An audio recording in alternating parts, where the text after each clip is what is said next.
Get on quickly for God's sake, now. Aaron shouted with a somewhat unnatural expression. He had failed to remember a very important detail when he intentionally started this journey. Aaron meanwhile was slowly firing towards the nearest walkers. His shots were accurate and quick. Under his keen eyesight, cold-bloodedness and superior ability to act under maximum stress, he was unfazed by this large wave of walkers. Bang bang bang. I got your back, get in now Mike. Aaron instructed his subordinates to quickly climb up the ladder. The heads of those walkers had been shattered by the bullets piercing them with precision. It could be said that some bullets even pierced the heads of multiple walkers at the same time. Just now Aaron went into a trance and was only concerned with eliminating a large number of walkers without stopping. Completely ignoring climbing the ladder, he fired and kept firing. Aaron, get up there now, shouted Rick from above with a look full of tension. Bang. Bang. Bang. Switching magazines, Aaron backed slowly toward the ladder, and when he could no longer follow, he immediately climbed up. Halfway up, he looked down and looked at all those walkers with a cold expression. Mike shivered a little at the sight of that wave of walkers almost on his heels. He couldn't help but feel cold and angry at the same time for the idiot he shot a moment ago. At the top of the building near where Aaron and the others had climbed, a young Asian man was stunned to see soldiers running away from the walkers. He noticed that those soldiers apparently wanted to take the tank when suddenly a shooting sound alerted all those walkers. From the way those soldiers were shooting and moving, the young Asian man named Glenn knew that they were soldiers and was experienced with eliminating walkers. Sir. Are you all right? Asked Mike, somewhat stunned. Everything is fine. Hearing Mike's exclamation, Aaron didn't express anger or nervousness at getting out of this situation. His gaze scanned those walkers in the alley. Obviously this was not a bad situation and he could get out of this city unscathed without any trouble. Alright, let's go upstairs, Rick said with a somewhat exhausted look on his face. They had now exhausted at most 2 magazines, so this wasn't too much of a problem. The sounds of gunfire shouldn't have attracted the attention of many walkers either. After all, there wasn't much noise in this place. Soon, the 4 of them climbed to the top of the building and, as Aaron was climbing up, he heard Mike shout in a deep voice, "Don't move." Hey, I was just about to help you guys up the building. Glenn panicked as he saw 2 people pointing rifles at him. Hey, it's okay. It looks like it's from the group we came looking for. Rick calmed the situation and said, Hey, my name is Rick. What's your name? I'm Glenn. I looked at you guys just now and thought you needed help. Glenn looked at everyone with his hands in the sky. Relax. He's with the group we're here to evacuate. Aaron Darcy looked at Glenn and asked, Are you all right? Do you know me? Wait, are you the soldiers that will come to our rescue? Glenn's eyes sparkled and he looked at Aaron with excitement. You really surprised me. Now I understand why you collect heavy weapons. Rick hadn't found the opportunity to speak for a moment now, and now he finally had time to catch his breath. Aaron's performance made him sigh. The way he moved and shot was expertly done. At that moment, Glenn ran up to the roof not too far away. Dude, you're too awesome. I thought they'd never come for us. Just back I thought you were people who had unknowingly wandered into the city. I'm so surprised. Glenn leaned against the sword, somewhat exhausted, but obviously excited. His tone was full of amazement and happiness. Hello Glenn. I'm Aaron Darcy. This is the first time we've met. I originally wanted to evacuate you all, but I found out that a part of your group came to the city for supplies. I came with a small part of my team to get you out of the city. After saying that, Aaron walked over to shake his hand. Rick and the others did the same. I know you very well. You're like a celebrity in our camp. You've been in a coma for so long. We even had to make a bet on whether you could wake up. Sorry, but I bet you wouldn't wake up. Glenn was blunt, and halfway through the speech he found it somewhat inappropriate, but Rick smiled and didn't care. Glenn, take us to meet the others. We're here to evacuate them this time. Seeing the conversation drift away from what was important, Aaron didn't want to stay here long when what they needed most was to pick up the pace. After turning around, the 5 quickly reached the back alley of the mall from the security stairs outside the building. The intersection of the back alley and the main street was blocked by a bus, so there were not many walkers. We've reached the back door. There are 5 of us and there are 2 walkers. Find us. Glenn contacted T-Dog on the intercom as he walked down the stairs. As he came down the stairs, Glenn raised his arms to stop the 2 people behind him, but found that they ran past him. Take care of everyone, Aaron ordered with a calm look. Clutching a knife, Aaron walked casually before launching an attack at the first walker that approached him. Crack. With a clean cut, Aaron slashed through that shifter's skull and blood spurted out before the infected fell to the ground. Mike and the other soldier named Jimmy took out several walkers with the same method. If bullets could be saved, there was no reason to waste ammunition. When the back door of the mall opened with a bam, two people came out wearing plastic raincoats and gloves. As the duo stepped out ready to take out the walkers, they froze when they saw that there were none left nearby. "Give me your machete, Rick." Seeing Aaron's request, Rick reached out and handed the machete to Aaron, not understanding what he was about to do. "Mike, let these last three go." Aaron handed him his weapon as he prepared to do something he had never done before. As the walkers approached in slow steps, Aaron seized the moment. With several slashes, he took the arms off the three walkers. Lifting his leg, he kicked the three walkers one by one. Aaron approached, stepped on each of them, raised the machete and began to cut them. Puff, puff, puff. The jaws of the three walkers were severed, and a group of people looked at Aaron suspiciously, not understanding the purpose of his operation. Aaron stepped back 2 paces and signaled them all to wait. The three walkers struggled to their feet. Due to the lack of arms, 2 of them fell once, but when the 3 walkers stood up, everyone was surprised to discover that they were standing there silently, facing each other. "Good grief. What's wrong with them?" Glenn touched his head and said in disbelief. As the only quiet person in the audience, Aaron shouted to the 2 unrecognizable people in raincoats. "Is there a rope or something in the mall?" "What, rope?" T-Dog was still stunned, but Morales reacted. "Yeah, I'll get it." Looking at the equipment of these 3 people, everything indicated that they were from some government group. Mike for his part silently learned what Aaron was doing. He always thought that the person he decided to follow was very smart and fierce. He even knew that Aaron knew everyone at the CDC center and would definitely never make a mistake when making a decision. Not long after, Aaron took the rope and went ahead to tie up the 3 walking corpses. He also took out 3 ropes and tied them to the doorknob. "Come on, it's time to check out the situation." "Understood, sir." "This is mind-boggling." Glenn walked in with a smile on his face. "Glenn, what the hell was that just now? These damn walkers stopped trying to attack us. Did you see that? This is crazy." As soon as they entered the building, T-Dog couldn't help but voice his shocked thoughts. Now, he had, like everyone else, a new insight into the walkers and their characteristics. "Wait, T-Dog, we'll talk about that later since I don't know much more than what we've seen."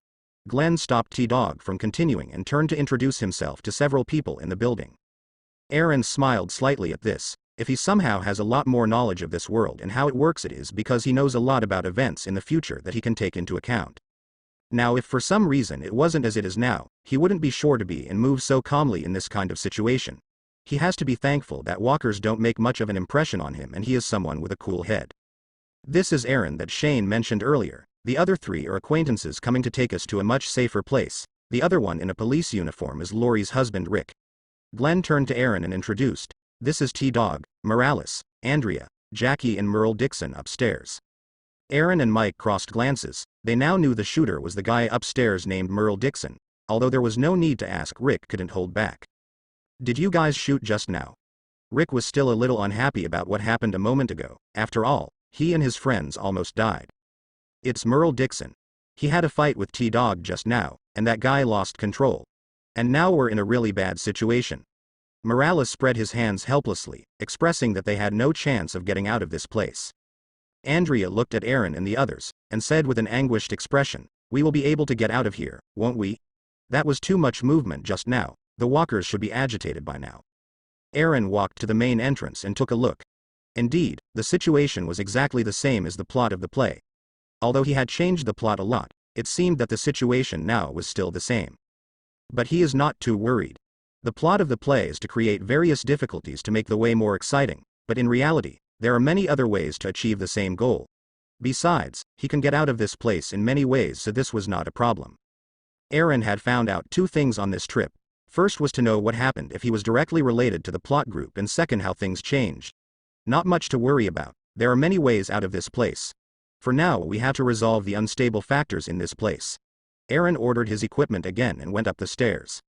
Aaron slowly walked up the stairs and knew that before he did anything he needed to tidy up. He looked at Mike and said quietly, "Now we will contact the others. If things don't go as planned, we will have to call for reinforcements." After hearing this, Mike knew that the other party was very quiet, as if nothing mattered, so he said nothing, just followed Aaron closely. He didn't know how things would turn out, but he definitely trusted Aaron and depended on his good decisions not to make mistakes. On the roof of the building, Merle Dixon was standing on the roof wall, shooting the walkers below one after another, still talking to himself, yelling non-stop. When he heard the sound of the corridor door opening, he knew that this group of rookies was coming back upstairs. Merle, who didn't look back, aimed for the head of a walker. Just as he was about to fire, he discovered that his vision was obscured and the scope was blocked by something. Fuck. Didn't I explain it to you a moment ago? Now I'm, fuck.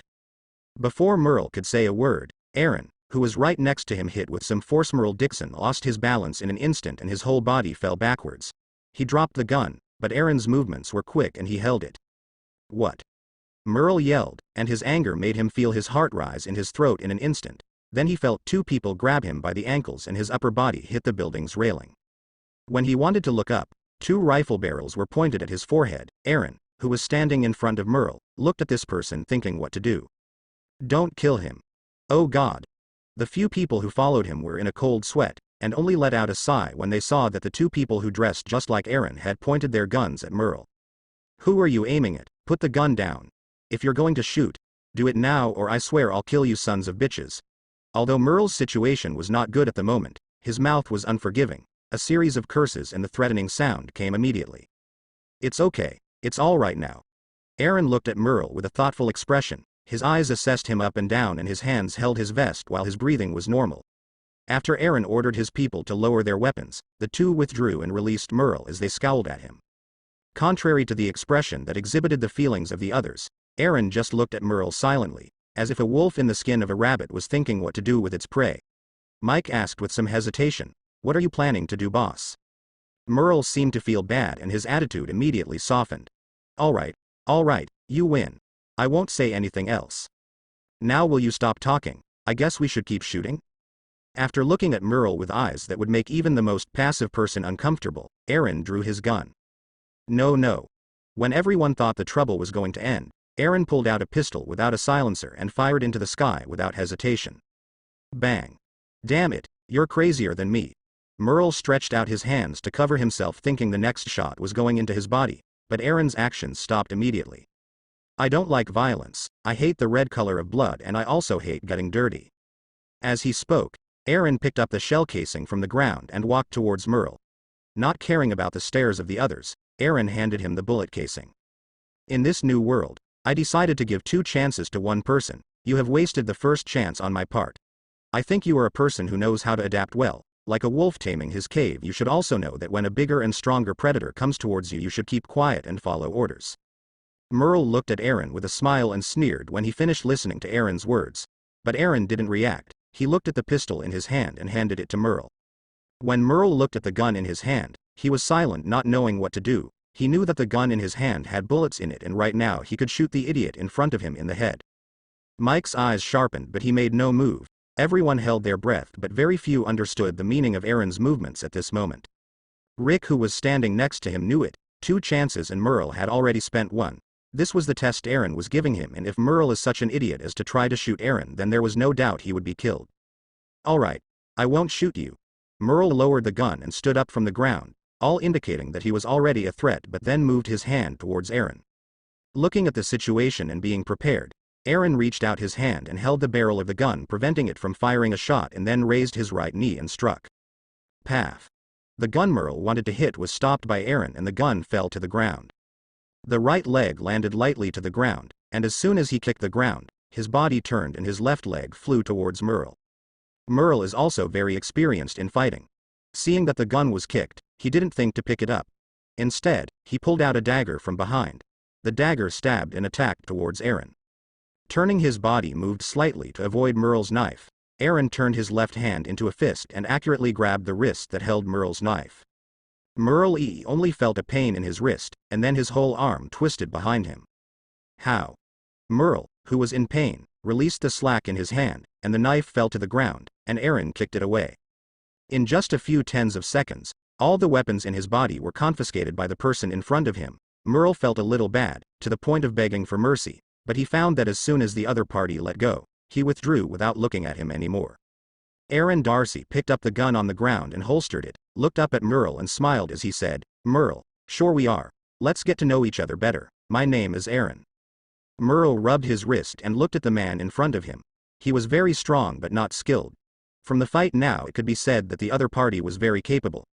Even if he had no special training, he had been fighting outside with people of all kinds for a long time and there were very few opponents who could stand up to him. At this time, all his attacks were guessed by the opponent. Realizing that this person cannot be provoked, he changed his mind instantly. This is also an important reason why Merle Dixon has been so successful for so many years. It is very important to judge the situation he was in and act according to plan. At this thought, a big smile instantly appeared on Merle's face. He took a step forward, stretched out his hand and said in his mouth, "Dude, are you Aaron? Why didn't you say so before? I heard a lot about you in the camp. I knew you were coming to take us to your shelter. How could I attack you? Hypocritical bastard." Aaron thought with a slight smile. From the moment he saw the drama, he could see that Merle was a wild and unruly person, with no clear distinction between good and evil, and a born survivor. Aaron knew that this man's nature was not evil. Compared to his younger brother Daryl, he has experienced more beatings in life, so he is strong in the face of strangers. If a person like him does not seek death for himself, his survival ability is very strong. He will do everything to survive, whether it is exploiting others or being a demon, but it is hard for him to truly give himself to a person. In his eyes the strong dominate this world. There is no such thing as respect or morals. Survival always has the last word. Aaron didn't need to force him to surrender or make him a prisoner. He just needed to make it clear to him that if he ever commits an action that endangers everyone, it will end in a way he doesn't want to mention. Merle Dixon had to be aware that he shouldn't mess with him. "Merle Dixon, I can understand you and I respect the way you live. There is only one little rule you must follow and that is not to create any danger to the team, so you have a chance to put an end to our problems. How about it?" The crowd around them had just calmed down from the tense atmosphere, and when they heard Aaron's words again, they all turned their heads to look at Merle to find out what he was thinking.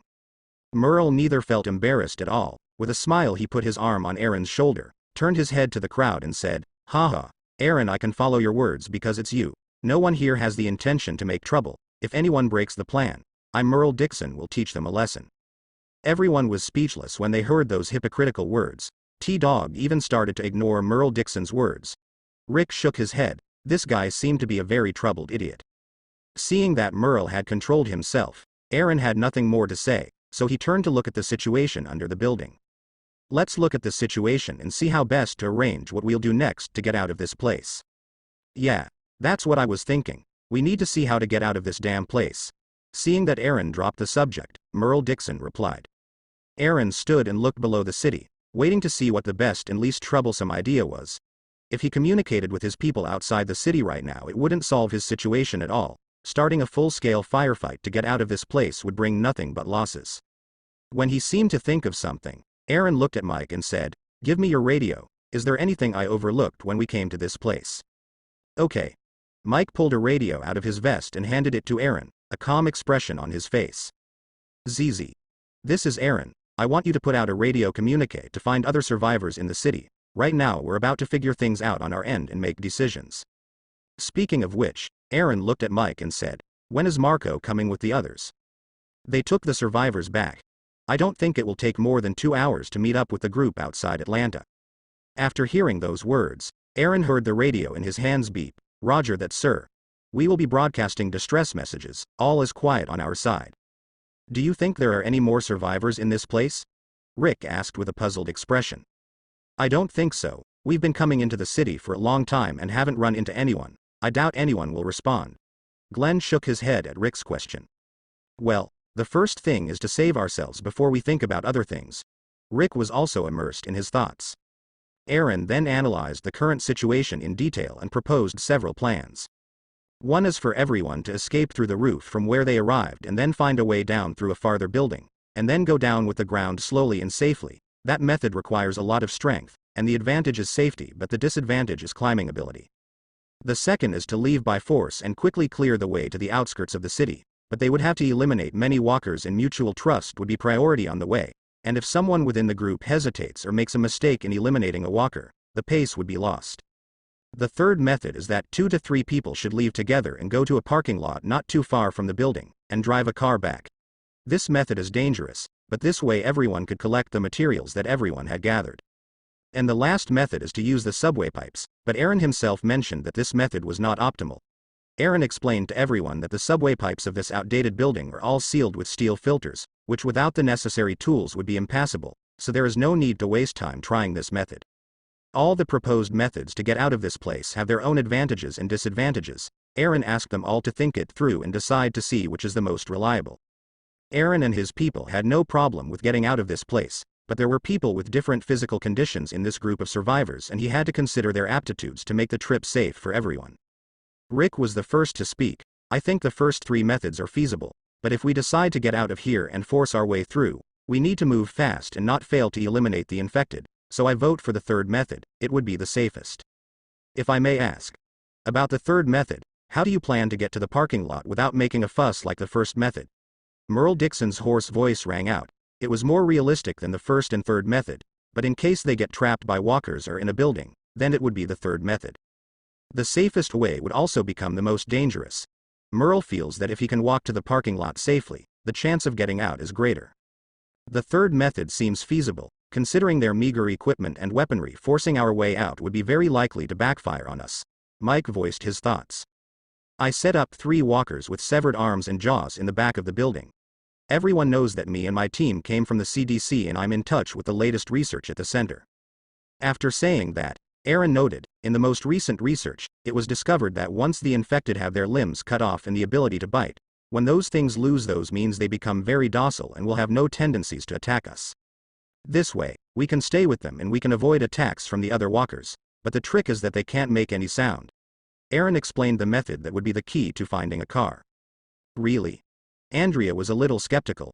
It's true, I saw it with my own eyes. Glenn nodded with certainty, and looked at T-Dog and Morales at the same time.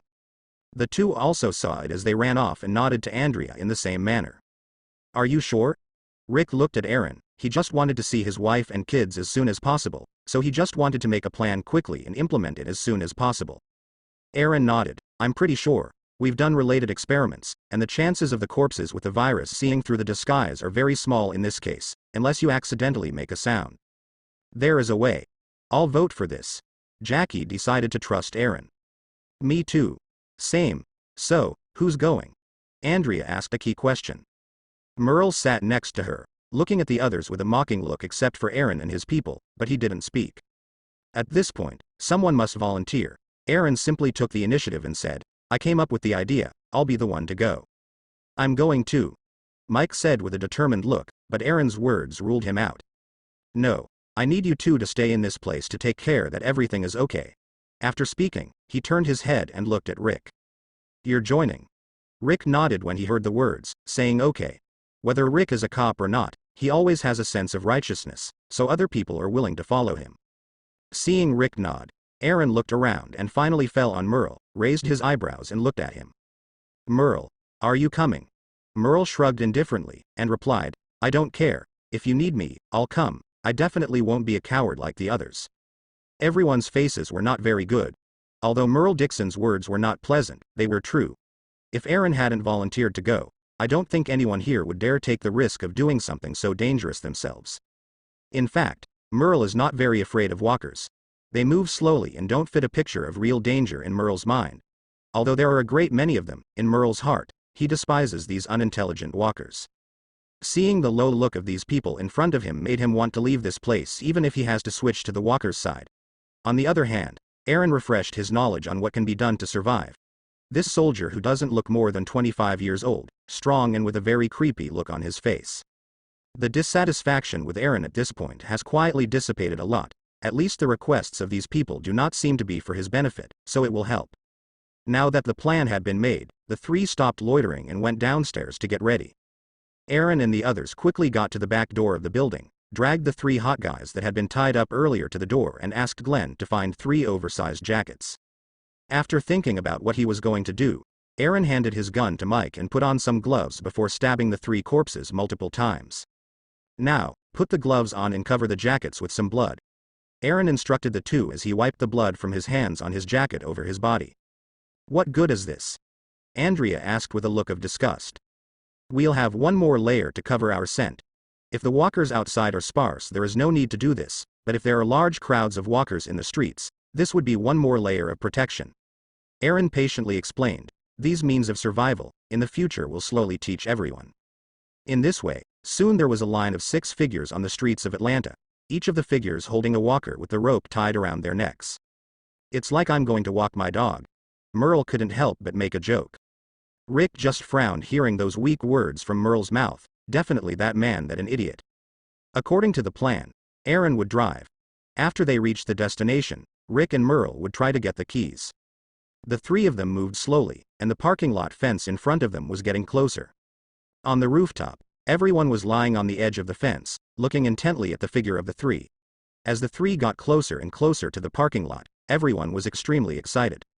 Boom! Thunder exploded over Atlanta, signaling that rain was approaching. Aaron looked up at the sky. The rain really couldn't be avoided. Although he tried to speed up the progress as much as possible, he didn't have the right perception, and this was something that was really impossible to guess. Besides, he could even assure that the time he arrived at the building was later than in the original plot. But due to his visual inspection, he discovered that the distance to the parking lot was not far away. Aaron made a few signs, reminding the two people next to him about the general situation. Pointing to the sky, everyone understood that it would most likely rain. After pointing, Aaron tightened the rope in his hand and slowly pulled the walker behind him to his side. Seeing Aaron's movements, Rick and Merle did the same and pulled the rope. The three of them moved forward about 10 more meters, and it wasn't long before the rainwater hit their heads. Aaron looked back, and the walkers beside them were starting to become scarce, so he wiggled 2 fingers of his hand and they all understood that he should pick up the pace. Aaron had asked Merle and Rick to be alert to the surrounding environment. Anything could happen on this adrenaline-filled hike, and when looking at those horrible-looking walkers, very few people would be able to keep their cool. Finally, they walked to the edge of the fence without any risk. The three of them threw the rope in their hands and Aaron let the two of them go through first. At least the people here are not common, and no one will waste time by voting who will pass first. When Aaron moved for the two to pass, they did so without saying a word. The sound of the fence crashing instantly broke the silence in the quiet street. Almost instantly, all the nearby walkers turned their rotting, blood-streaked faces to their side, and the not-so-nearby walkers also followed the others. Aaron, with a cold expression, drew his modified pistol and a knife from his vest, and began to move without waiting for the nearby walkers to move forward. He knew it deep inside him, he couldn't fight the walkers right next to the mesh fence. Otherwise, the space may play a bad situation on him and it would be really hard to get rid of all the walkers. With a grim smile, Aaron stabbed his knife at the first walker nearby. His hand moved so fast that the cut was clean and blood spurted out, staining the ground. Crack. With the heads being pierced by his dagger, Aaron didn't use his weapon at the moment. He had to at least clear the fenced-off area in order to climb safely. Soon enough, corpses began to fall quickly to the ground. These walkers were much slower than the ones he dealt with in the hospital. According to Edwin Jenner's own words, in at least Europe there were infected who were faster and could do incredible things like climb or open doors. However, for those who are far from that type of infection, they will eventually slow down and become weaker. Although Glenn and the others on top of the building are a long distance away, they can still vaguely see a person fighting the walkers. Glenn lifted his binoculars to get a closer look and exclaimed, "It's Aaron. He's taking out the walkers and it looks like he protected Merle and Rick. Aaron Darcy, he has a lot of knowledge and is a good leader. He saved me and many civilians who can now be safe in a shelter. I can tell that even if he is serious or acts tough in different situations, he cares about people." Mike remembered when his friend Marco and he were saved with the others. Even though the army had withdrawn, Aaron decided to risk saving them from imminent death. Everyone at the CDC respected him a lot. Thanks to his skills and observations, many people can eat and have a comfortable bed to sleep in. The rest of the people also watched the situation from afar, but they could only watch Aaron's hand move up and down, easily eliminating several walkers in an instant. The people above couldn't help but be surprised. They were all still at the stage where they could not kill walkers without a weapon. When has anyone ever seen a person move a knife without using a weapon in their hand? Just when they were still admiring Aaron's skill, they saw Aaron finish off the nearby walkers and turn around running quickly. With a leap, he stepped on the fence and in 2 consecutive steps and strong hands, his whole body jumped and crossed the fence. Damn, who is that guy really? Why is he so strong and doesn't seem to be afraid of walkers? Isn't he just a soldier stationed at the CDC? Morales looked a little confused. Glenn was also clicking his tongue, but T-Dog added a sentence on the sidelines. "Yes, a special forces soldier. Don't be overwhelmed. There is training going on at the CDC for those who want to be guards and protect the shelter. Everyone will be able to take out a dozen walkers when they are confident in their skills," Mike said with a smile. Several people looked at each other and immediately felt very happy. At the parking lot fence, Rick and Merle, who had just jumped the fence, wanted to turn around to meet Aaron, and just as they wanted to turn around and jump, the other party jumped over the fence. Rick smiled, turned around and ran into the parking lot in search of the key box. Merle smiled. He crawled slowly at this point, and when he turned the fence, he saw Aaron taking down several walkers with a knife. Merle was secretly glad that he could meet a strong and ruthless person who could understand his way of acting and seeing this world. When he was in the building, he stopped when he knew that the situation was not good. This person really was someone to be feared. This thought went through Merle's mind, and then he thought that he and Aaron were on the same side, so he should pay attention to him in the future. Aaron, who flew over the fence, did not immediately run to the truck, but pulled out the grenade he had taken from the tank. Boom! The huge explosion in the distance echoed through the whole place, and the walkers slowly moved toward the parking lot. The explosion of the grenade was very sudden. Then he pulled out his gun and began to take out the nearest walkers. Bang! Bang! Bang! Bang! Quickly emptying the magazine without walking, Aaron put the gun away and ran towards the truck. By this time, Rick had already grabbed the keys, ran to the truck and signaled Merle that it was done, and Aaron reached out to hold the keys that were thrown to him. Vroom. The truck easily caught fire, and as soon as the two climbed into the truck, Aaron didn't immediately drive away, but honked the horn. The high-pitched whistle once again pierced the silent street and stretched into the distance. The walkers who were attracted by the explosion could not help but move faster. It lasted only a few seconds. Aaron stopped hesitating, turned the steering wheel, and the truck sped towards another exit of the parking lot. Boom! The gate of the parking lot fence opened and the truck sped away. The people on the roof of the building were anxious to see through what he was saying. As they saw the truck pull out of the parking lot and finally start moving, they couldn't help but cheer.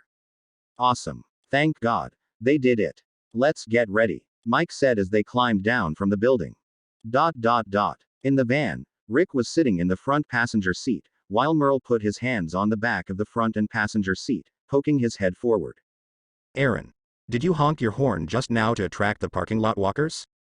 Since Merle thought it was convenient to be next to Aaron, the cynicism in his speech seemed to have greatly diminished.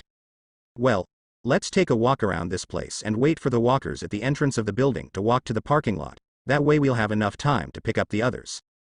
Rick nodded silently for a moment, then suddenly said seriously to Aaron, "Thanks to your help, we can get out of here safely." Turning his head to look, Rick's eyes were full of sincerity. Aaron smiled slightly and didn't speak, just reached out and patted Rick's shoulder. "Can you two stop being nasty? I'm afraid the truck will stop working and everything will go to shit." Aaron pulled out the radio and said, "Get ready everyone, we're about to move." About 10 minutes later, there was a bang bang bang bang sound at the side door of the building, and then everyone heard the voice Merle Dixon. "Open the door. Open the fucking door. Do you still want to leave this place?" Everyone hurriedly opened the side door. At that moment, the walkers that had been breaking the front entrance door finally rushed inside the glass. They all hurriedly lifted the blind, threw the packages around them into the truck and quickly climbed in. Aaron's group began shooting at the nearby walkers before climbing into the truck. Everyone was full of adrenaline due to the situation that had just happened. "ZZ. We're heading towards your position, is there any news?" Mike asked over the radio, trying to find out the status of the other party. After leaving the city of Atlanta, the people close to Aaron knew that this was not the end. There were still many things to be resolved. "Sir, the captain of the third group has met with us. We now brief you on what we have discovered." Soon after, the voice of Mike's friend Marco came out of the radio. "Mike, I caught up with the information of what is happening. From the words of the soldiers who remained trying to communicate by radio with survivors, only one group responded." Upon learning that a group of survivors responded to his call, Mike felt somewhat happy that someone still trusted the people on the outside. "All right, I'll let the boss know and we'll catch up when we get together." "Understood, we'll be expecting you," Marco replied in a serious voice. Hearing this, everyone looked towards Mike and the other person next to him. They didn't quite understand what was going on. Aaron, who was in the driver's seat, had heard the radio report and understood that they were most likely from the nursing home that was in Atlanta. "Rick, you'll have to join your family and I'm not going to be able to accompany you. We'll have to go back to the city." "What? You're planning on going back? Have you lost your mind?" Rick couldn't believe it. The group they had entered Atlanta for were barely able to escape, but Aaron just said he wanted to go back to that place full of walkers. Merle also looked at Aaron Darcy with slight surprise, wondering what was going through the head of this person he had just met. Here's the thing. When I and my group were broadcasting valuable information over the radio, a refugee answered us and mentioned that a group of refugees was located not far from where we left at this moment. The place is an old people's home. There is still a group of young people and some elderly people surviving in that place, so I want to get them out and take them to the CDC. As Aaron drove all the way back, he explained in detail why he wanted to go back. Everyone was silent knowing this. Aaron knew what many were thinking. Some elderly people can no longer take care of themselves, so they would be of no use to us other than spending resources on a shelter and also wasting manpower on taking care of them. Is it all worth it? When he learned about this group of survivors in the original story, he was pleasantly surprised and respected everyone who stayed to defend that shelter to the end. Now that you have the opportunity to save them, he also considers the trusted people who guard that shelter today as valuable men who could be under their ranks. I know what everyone may think. You think all these people in the long run might be a burden, don't you? For those who have lived through this hell during the last few days of this month, you understand how hard it is to survive, right? Your experience is far from enough, and there are many things that may happen in the future, so you need a large number of people. Aaron smiled slightly and pointed out, I don't want to give up people by causality. The most important thing is the people who take care of those elderly people. They're a good group of people. I can't help but bear to leave these old people behind. They lack food, medicine and supplies. At this rate they will end up worn out. There are many of them. Most of them are relatives or friends, people who knew what to do and decided to finally protect that place. Aaron made a big explanation, and everyone didn't speak after hearing that, but remained deep in their thoughts, without any emotion on their faces. I'm coming with you, Merle said suddenly. Aaron turned his head and looked at Merle, feeling a little strange to hear this person speak. After imposing his authority on the rooftop of the building, Merle has been behaving differently and didn't do anything out of the ordinary, but Aaron always tried to evaluate him to know what he was thinking. Now that he suddenly asked to accompany him, Aaron, who was about to ask something, stopped. With Merle's personality, it is estimated that he will only say the reason when two people are alone, so there is no need to waste words now. Aaron looked off in the distance at a large line of military cars waiting for their arrival, about 4 Humvees with machine guns and more than 15 soldiers. Most of the CDC security came this time along with Marco. Okay. Everyone get ready to get out of the car. When everyone heard Aaron's words, they loaded their backpacks. At that moment, a truck and several military cars were waiting there. Hey, Morgan, are you comfortable? Aaron got off the truck and greeted Morgan. And the people he mentioned were marching admiringly those military trucks and machine guns. Sir, we're ready to move, greeted Marco with a serious expression. Good. After exchanging greetings, Aaron knew that Morgan was already informed about their next plan. So, Morgan, you can head back while we get moving. Do you want me to come with you? After Morgan heard Aaron's plan, he didn't object to his surprise, and supported him to do so. Aaron shook his head and said, You still have a wife and child, so there's no need to take chances. You'd better get back to camp with Glenn and the others first, we'll leave the work to us. At that moment, Rick also came over and said with a bit of an apologetic expression, Sorry, Aaron, I need to go to camp first to see Lori and Carl. I really want to go with you. Rick. I understand, you don't need to explain. I'm sorry, Aaron. No, maybe things will get ugly in Atlanta. I have my team and we can play it safe. Besides, Merle is accompanying me. Thanks for all you do. I mean it. Rick was grateful for Aaron's help. He believed that if it wasn't for Aaron, he might have died right now. Alright. Let's stop arguing, it's getting late, we have to go fast. After Merle Dixon played with some guns, his whole group started the journey. In a Humvee car, Aaron was in the back seat and next to him was Merle. Boom, boom. After crashing into 2 walkers, Aaron said, You can share whatever you want to tell me. Merle rubbed his chin with the road, and after hesitating, he spoke slowly. Man, I'm not a good person.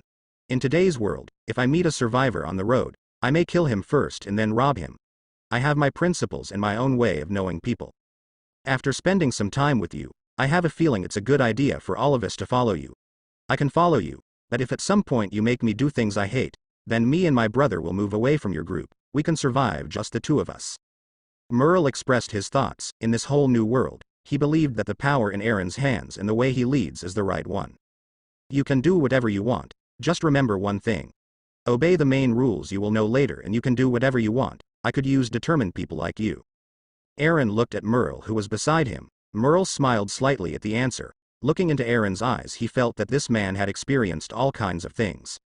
He remembered the feeling when he went hunting. He had looked at truly terrifying beasts, and Aaron's eyes belonged to the most dangerous living being in this world, a human who has lived and done everything. But this feeling was only fleeting. Looking at Aaron again, Merle found that the other party's face was already filled with a normal expression. Relax. I don't like violence and blood, it gives me a weird feeling, Aaron said with a fake smile. Merle smiled and forced an ugly smile. He felt that Aaron at this moment was even more terrifying than before. At a nursing home in Atlanta, Guillermo was treating an elderly man in the lobby of the nursing home. He is the leader of this place, making sure nothing happens to these elderly people. Felipe was also standing next to him at this time, helping him hold an elderly woman with white hair, who was looking at them with concern. This meeting place is a home for the elderly in the early days of the end of the world. After experiencing the turmoil in the early days of the end of the world, all the staff here basically fled. Now only Felipe is left, and Guillermo, who was a security guard. Then after the end of the world broke out, many children or grandchildren of elders came here and found that after the staff left, many people spontaneously stayed and continued to care for these elders. Fortunately, although some elderly people suffer from Alzheimer's disease, most of them are sober-minded. They are just old and want to find a quiet place to spend their old age. So they all persisted and saved their anguish until the end. At that moment, a teenager who looked very young ran in and whispered a few words to Guillermo. It's true, help is here. A smile shone on Guillermo's face, and he followed the young man into the front yard. My name is Aaron Darcy. I take care of a shelter at the CDC. I come to take you to a safer place where you will lack for nothing. The large group of cars drove into the city with extreme care as they correctly evaded the large wave of walkers that were most likely in the parking lot where Aaron took the car to escape from this place. The sound of car and truck engines could be heard in the silent streets. Everyone felt slightly fearful of what could happen in this place and at the same time a little excited. Everyone's heart was pounding. Everyone's breaths were concentrated and everyone's eyes were watching the road. Seeing that the road was getting closer, Aaron took the radio to start issuing orders about the care to be taken. Here Aaron, if things get complicated, do not use heavy weapons. We have to eliminate the walkers as quietly as possible. Once we are in place the vehicles in a strategic location and don't forget to keep your eyes wide open. Keep yourselves informed about the surroundings. The reminders began to be broadcast over the radio. Everyone listened to it attentively and nodded silently. The walking speed slowed down a little to avoid being surprised. After communicating with that old people's shelter, Aaron from the reports knew the street and the exact location where the refugees were.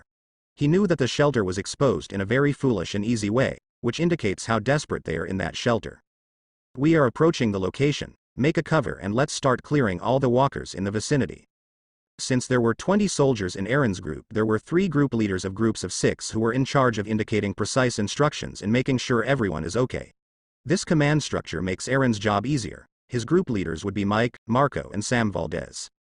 2 of the leaders that were in place quickly began to issue orders and all the soldiers got out of the vehicles except for those parked in the machine guns and driver's seat.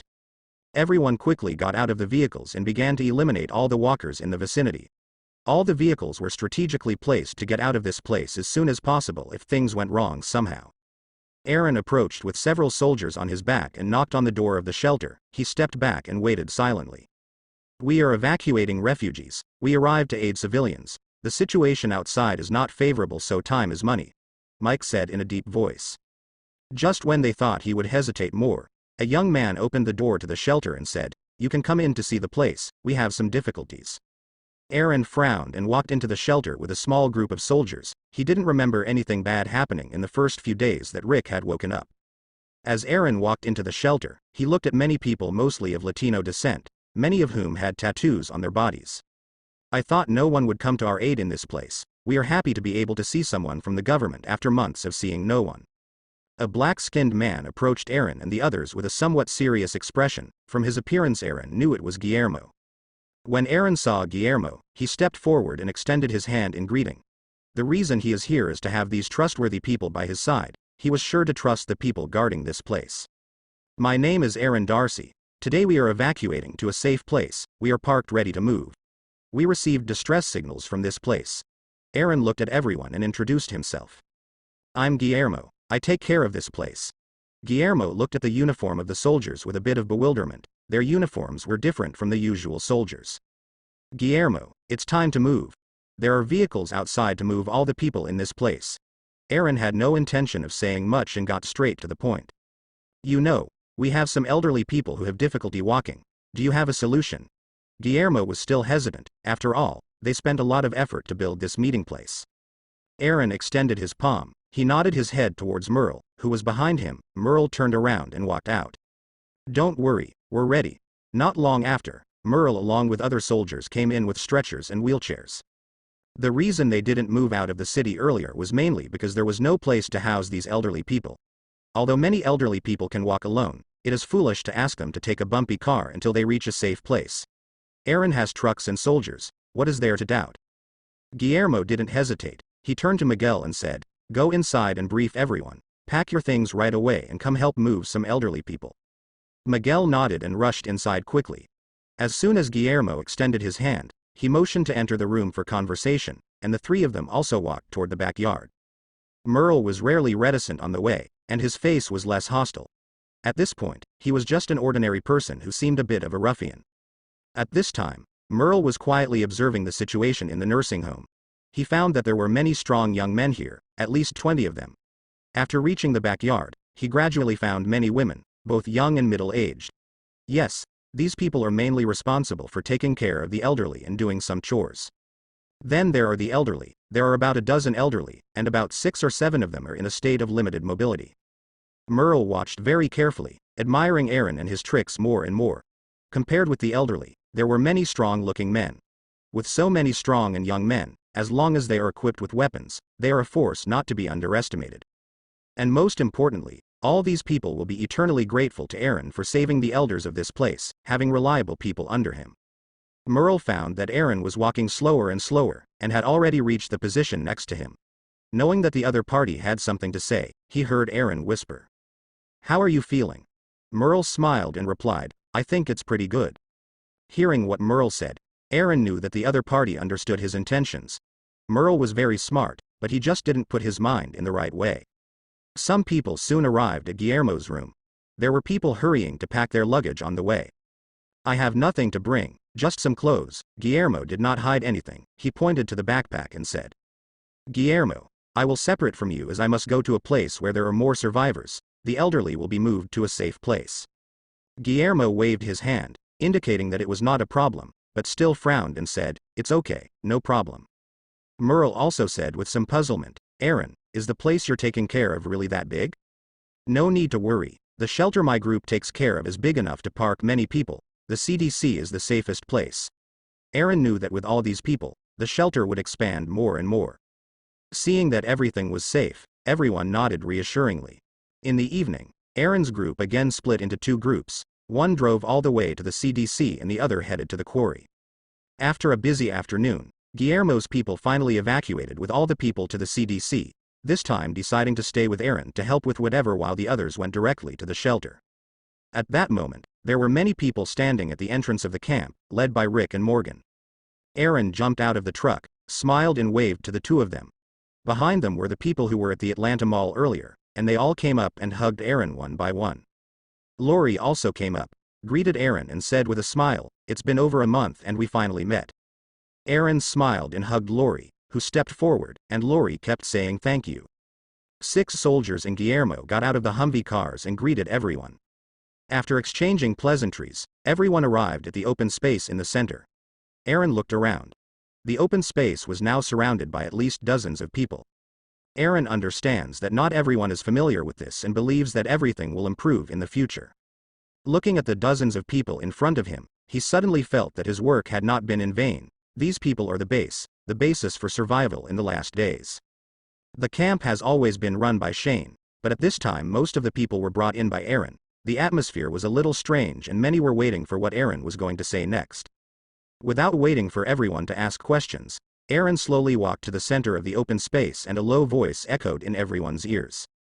Many people here do not know you. Allow me to introduce myself. My name is Aaron Darcy. I'm a former soldier and right now I'm protecting a CDC facility where I take care of everyone. When the outbreak happened, I tried to do everything I could to secure the CDC. Luckily, in one of my operations I had contact with some people here. My chances only allow me to save a limited number of people, so you are the last ones I can take in at the moment. As he spoke, Aaron looked at everyone's expressions: numbness, confusion, fear. All kinds of emotions appeared on everyone's faces. He paused and continued. It pains me to be the person to tell you, but the world will undergo great changes from now on. The world you knew already exists. In such circumstances, all that is left for us to do is to survive as a group. We can work together.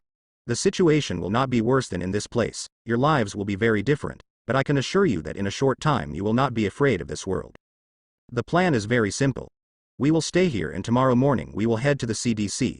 At the CDC you will receive training, and each of you can learn to master basic survival skills. Of course, no one will be forced, and if you want to try your luck and go your separate ways, tomorrow will be the time for you to make up your mind. Regardless of your decisions, beware of strangers and be more wary of the living than the dead. Aaron paused again. His stern expression lifted everyone's spirits and they all looked at him with concern. Remember, the world as we know it has come to an end. The next morning, after a whole night of thinking, several people met with Aaron. The first was Morales. While Aaron was discussing arrangements with Rick, Shane, Guillermo and others, Morales brought his family to meet him. Morales' arrival was expected. He originally planned to leave to join his family members, but in the end it seems that all of his family members died, and then he joined Negan, and was eventually killed by Daryl. He's a poor man, but who isn't a poor man these days? Aaron stood to Rick's side, looked at Morales and pointed to himself. Remember, you only get 2 chances. Don't break the rules. You'll meet later and everyone will be fine. Once we get settled in at the CDC we'll know better how to move. Rick hesitated for a moment, walked over to a backpack and handed Morales a pistol. Then Morales was grateful and left with his family. Next came a man and a woman Aaron didn't know. They didn't appear in the original story. It turns out that they teamed up with Shane when he told them he had a contact with someone in government, but now they decided to take their chances and look for his family. Aaron Darcy also gave him a gun and a machete. After saying goodbye, the two left, but since they didn't even have a car, they both took one from the shelter that was given to them and left. Then, some more people found them one after the other, but Aaron did not try to persuade them to stay. No one else wanted to leave. They all knew that the chances of surviving outside were very slim. While Aaron was with his group, they received a report over the radio that everyone had arrived safely, so now he wasn't worried about anything else. After a few hours, the last person to meet him was a girl named Amy. Aaron, my name is Amy. Can I have a word with you? Amy walked to one side of Aaron, with a somewhat nervous look. The people around her were unfamiliar, so she asked and waited for the other party's response. Of course, Amy. Seeing Amy's nervous look, Aaron was a bit puzzled and felt strange. Amy walked a few steps away from the cars where Aaron was, then spoke. Aaron, first of all I have to thank you and your people for saving my sister. Andrea mentioned you. Thank you for helping her. Aaron understood and said, there is nothing to thank me for. I was just trying to survive, so you can take it as mutual aid.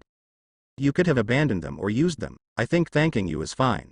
After all, there's nothing forcing you to save people even if you have a government job and the laws now are no good anymore, right? Amy's expression was complicated. She probably thought a lot about this situation. After saying that, Amy looked up to Aaron and asked somewhat hesitantly. By the way, haven't we met before? I think you're very familiar to me. I don't remember something like that. Before they confused me a lot with a famous actor. Could it be that I have other similar ones? Seeing Amy's gaze, Aaron showed a somewhat thoughtful expression.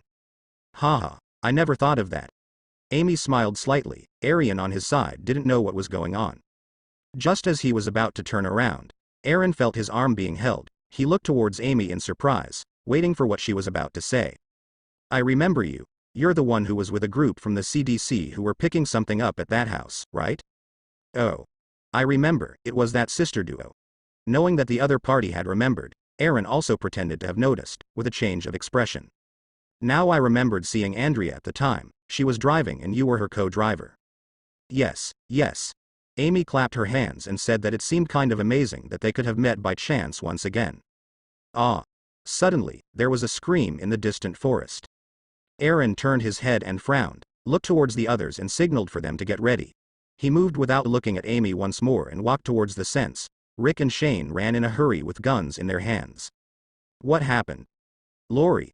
Some people quickly ran into the bushes behind the camp. Rick figured out it was Lori and Carol, and hurried to check.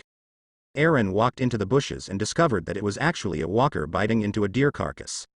At this time, people from the surrounding area also arrived, and Mike along with another soldier walked over to observe what the problem was. most people's faces changed, they all looked very nervous. At this moment, the walker, kneeling on the ground, was biting the corpse of the crow. It seemed that he had not noticed the scream a minute ago. Aaron sighed, he thought something more serious had happened, pulled out a knife and walked towards the road. When he was near the walker, he kicked it and that's when the walker stopped eating and turned its head. Crack. A dagger stabbed ferociously into the walker's eye socket, and the walker's movements instantly froze and it fell to the ground with a thud. Just as Rick was about to speak, he saw Aaron suddenly reach out to point, then make a silent movement and duck into the bushes. Aaron had heard some kind of movement, he had a feeling it was Daryl but he shouldn't rule out anything else. Merle Dixon's brother is one of the most beloved fan characters in this world. The development he had throughout the plot was good, this made him a very special man. But at this point that Daryl is not there yet, he has a lot to learn and things to change. So Aaron wanted to have a somewhat intense first impression. Daryl, who was carrying a string of squirrels, was in a bad mood at the moment. A deer he managed to track got away. He was sure he shot it, but couldn't find it after searching for a long time. But, fortunately, there are plenty of squirrels left, which is better than nothing. After cutting through the bushes blocking the path, Daryl passed through the middle and the camp was just ahead. Thinking about this, Daryl snapped another branch blocking the path. But suddenly, a black figure stepped out of the bush and pointed a gun at him. Unconsciously he raised the crossbow in his hand and saw that the other party was watching him silently. He frowned and thought what to do. "Are you with the shelter up ahead?" Aaron asked with a frown. "What if I'm with that group?" Daryl asked with a cold expression. There was a long silence before Aaron answered. "If you're with them, I'll lower my gun, and if you're not with them, my gun will stay up." Rick and the others thought there were more walkers and immediately ran after a while, only to see Aaron pointing a gun at Daryl. Daryl. Shane recognized the person in an instant, and was surprised to see the reaction of the two, so he explained to Aaron. "Aaron, this is one of ours, it's Merle's younger brother, named Daryl." Only then did Aaron pretend to suddenly realize and quickly lower the gun pointed at Daryl. "Oh, sorry. I thought some enemy wanted to attack the camp, sorry, buddy." Daryl, with a grim expression, lowered his crossbow and walked towards the deer. After some explanations from everyone, Daryl finally understood the current situation at the camp. He hadn't expected that he had only been gone for 2 days and the place had changed so much. After finding a deer in the bushes, Daryl chased after it and now learned that the deer he had been chasing was next to a dead walker. Now that he was in control of his anger, he couldn't help but explode when he saw what happened to his prey. Aaron watched as he stepped forward and began kicking it at the walker fiercely over and over again, cursing every now and then as if he was venting. "You dirty, filthy, disgusting thing, how could you eat my deer, you son of a bitch?" "He's dead." Dale grabbed Daryl Dixon, trying to calm him down. Daryl shook Dale's hand and roared angrily, "What do you know, old man? Huh? Do you know how long it took me to chase this deer?" After he spoke, he was still puzzled and kicked the walking carcass a few more times. Suddenly, Daryl thought of something and pointed to the bitten spot on the deer with a questioning tone. "Do you think it's okay for us to cut this place up and then eat the rest?" Although Daryl yelled at Dale, he, being a good guy, didn't take it seriously and still responded to Daryl. "It's no good taking that risk, so forget it." Daryl only showed a regretful expression when he heard Aaron's voice behind him. "Well, considering the bite time, it wouldn't be bad to eat it. If we discard half of the body, it might be edible." Aaron understood that the virus in this world is lethal. He didn't know if a cure could be achieved in the future, but if the most affected part is discarded and if the meat is cooked well, everyone could eat that meat without getting infected. When Daryl heard Aaron's words, the anger in his chest erupted again and he thought his words were full of mockery. "You said it's okay to eat the meat." He said it's okay because he knows more than us and he's more related to the virus, he's from the CDC. He knows that since he takes care of the scientists still looking for a cure. Rick said suddenly after thinking it through. "Who the hell are you?" "Rick Grimes." "Rick Grimes, are you the new neighborhood cop?" Looking at Rick in the county police uniform, Daryl scoffed. "I'm just a friendly county officer." "Bro, are you back?" Merle's gruff voice sounded, and he also heard movement and moved closer. "Merle. Why are there so many strange fellows in camp? Come on, I caught some squirrels, help me clean them up." Ignoring the deer on the ground, Daryl walked over to Merle and showed him their kills as they walked through the camp. Merle looked at Aaron and said, "I'll talk to him." Because of this accident, the atmosphere in the camp was a bit tense. Everyone discussed it and decided they wanted to stay one more night, but Aaron dismissed those words. Aaron didn't want to waste any more time in this place when he had things to resolve at the CDC, so he suggested that everyone calm down and when they were ready everyone would leave this place. Aaron climbed into his RV and looked at George listening to tunes. He smiled and greeted. "How are you feeling? Is everything okay?" "Howdy boss. Everything's great. Seems like it's hard dealing with the new survivors, right?" Jeroge heard all the drama a moment ago. "There are some tough guys in this camp. They might come in handy later on." Aaron shook his head. Hearing that they were about to leave, everyone began to prepare. They understood that Aaron had his own difficulties and couldn't stay more than a day away from his shelter. After making preparations for almost an hour, everyone was resting while preparing the squirrels. This would be his last night in this place, so he was talking about what was experienced in this place. While everyone was chatting, Aaron and Shane were talking away from the group. This time they were about to retire to the CDC and Aaron wanted to make some things clear to Shane. "The place I have has several rules. Are there some unstable people in the place? You know, you've known these people longer, so I want to know what you think." Hearing Aaron's words, Shane knew what he wanted to know. To tell the truth, he had the same problems taking care of this place without knowing anyone. They are all relatively quiet. If you have to point out anyone, that would be Merle and Ed Pelletier, but if they both decide to respect the rules there won't be any problems. Shane looked off into the distance and asked, "How many people are in your shelter?"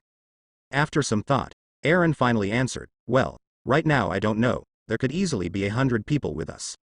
So, as long as the place is so big we must create new shelters. We will need to expand for the sake of the future." Aaron Darcy added with a thoughtful expression. He knew that the CDC was not a definitive place, so he had to think a lot more than anyone else. "Well, we'll do it later. I have a few things to figure out for now." Shane nodded as he backed out of Aaron's RV. Hearing those words, Aaron was silent. He knew Shane could be very useful to him in the future, so he decided to consider him in his bigger plans. "I don't like this place. We should go back as soon as possible," George Bercia added with a calm look. Aaron looked at George and nodded. If he remembered correctly, this place would suffer a walker attack and that was something he wanted to avoid. Many could get hurt. After a few more hours, Aaron walked over and said, "Okay. Right now we are about to leave for the CDC. Everyone will undergo a blood test to know they are not infected by the virus. Once they undergo that test they can have food, water, bed and they will be safe. There is a long way to go. Everyone, let's keep going and don't get sidetracked from the path." Aaron looked at everyone and prepared to start his journey to the CDC. He had spent a lot of time outside and needed to know how his shelter was doing. There were new refugees that needed to be taken care of, so he needed to get back as soon as possible. Everyone needs a lot to learn, but you can always learn slowly and it's not like we're in a hurry. Aaron knew that he didn't need idiots like Ed, and if they caused him trouble, he wouldn't hesitate to act to erase the stones in his path. It could be said that this trip had good fruits. Now he had obtained reliable people, so now he had to think about expanding his territory. He needed to grow his influence and control all those people. He also had to let everyone know that they weren't exactly military. They didn't work for the country and didn't owe anyone anything. Aaron was about to announce that this was not about the government, and if they all want to eat and drink their fill, they need to work very hard to keep getting those cushy benefits. By now he had already identified good leaders who would issue his orders to the letter. There was Shane, Guillermo, Merle and also Rick. All were men with an air of leadership, so Aaron already had his new captains ready to grow his power. "Remember, everyone is welcome. Don't feel uncomfortable and let's enjoy ourselves while we can. In this world there's no telling when we'll become one of those walkers. Now, get ready." As soon as Aaron finished speaking, everyone applauded and expressed their agreement with Arian and his people's arrangement. "All right. I appreciate your trust. I can assure you that I will do my best to ensure your safety. We will be very strong in this new world and nothing will stop us." Rick stood next to his wife, looking at this friend he had just met in depth a few days ago, who was communicating with people right now, and surprisingly they all had confident expressions on their faces.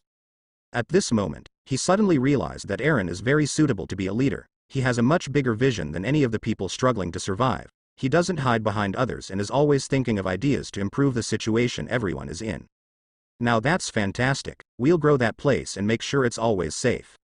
Shane's voice came from off to the side. Rick turned his head to look at his friend and smiled slightly. "Yeah, we'll protect ourselves from this world." Although everyone planned to leave tomorrow, Aaron didn't have the same thoughts and ordered them all to get ready, then walked towards Ed's tent. "Do you need help?"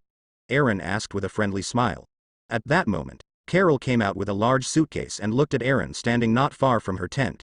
You've already done so much for us, we're so grateful that you decided to take us all in. Aaron averted his gaze into the distance and watched Ed load things onto a truck. He looked back at Carol and said, "You'll have to figure it out someday. Do you want me to help you with that?" Carol looked shocked. She didn't know how Aaron could have found out about her relationship with her husband in just one night. "It doesn't matter, I just hope that someday he will change." "I hope so too, his behavior seems to be very explosive, and that is something that will not be tolerated at the shelter." Aaron Darcy reached into his vest and pulled out a thin knife, then handed it to Carol. "I hope you understand. This world needs strong people, and if you want to take care of your daughter, you must be a strong woman." After saying that, Aaron smiled and went to the RV truck to organize his people. She didn't want to interfere too much in the relationship with Carol and Ed, but if she didn't solve that latent problem, she would take it upon herself to do so and show them all that authority in their shelter should not be violated. When everyone was ready to leave, Aaron got into his car and the trip began. Attention! This is a safe haven at the CDC facility in Atlanta. If you hear this message, we are still taking in refugees. If any member of the military or any government department hears this message, your presence is requested to reinforce the security of this stable shelter. On the way, Aaron heard the announcement being broadcast on the radio just as they came into range of the broadcast. He had to grow the forces in his ranks and expand his dominance. And that would only be achieved by taking in many refugees, so the broadcast was not stopping for 24 hours a day. Did they have a plan going forward within the CDC? Morgan leaned against a nod from the RV with a bit of boredom, looked at the silent Aaron and asked him suddenly. From what he had heard, the message on the radio was from the shelter they were headed to, and the road was too long to not talk about anything until then. Now he just wanted to know something more about the plans in Aaron's mind. In his experience, he knew that resources would be a problem for shelter with so many people, so he was thinking about how Aaron was going to solve that problem. It was hard to imagine that in such cases control could be maintained. It took incredible authority and a lot of heavy-handedness to subdue large groups full of desperation.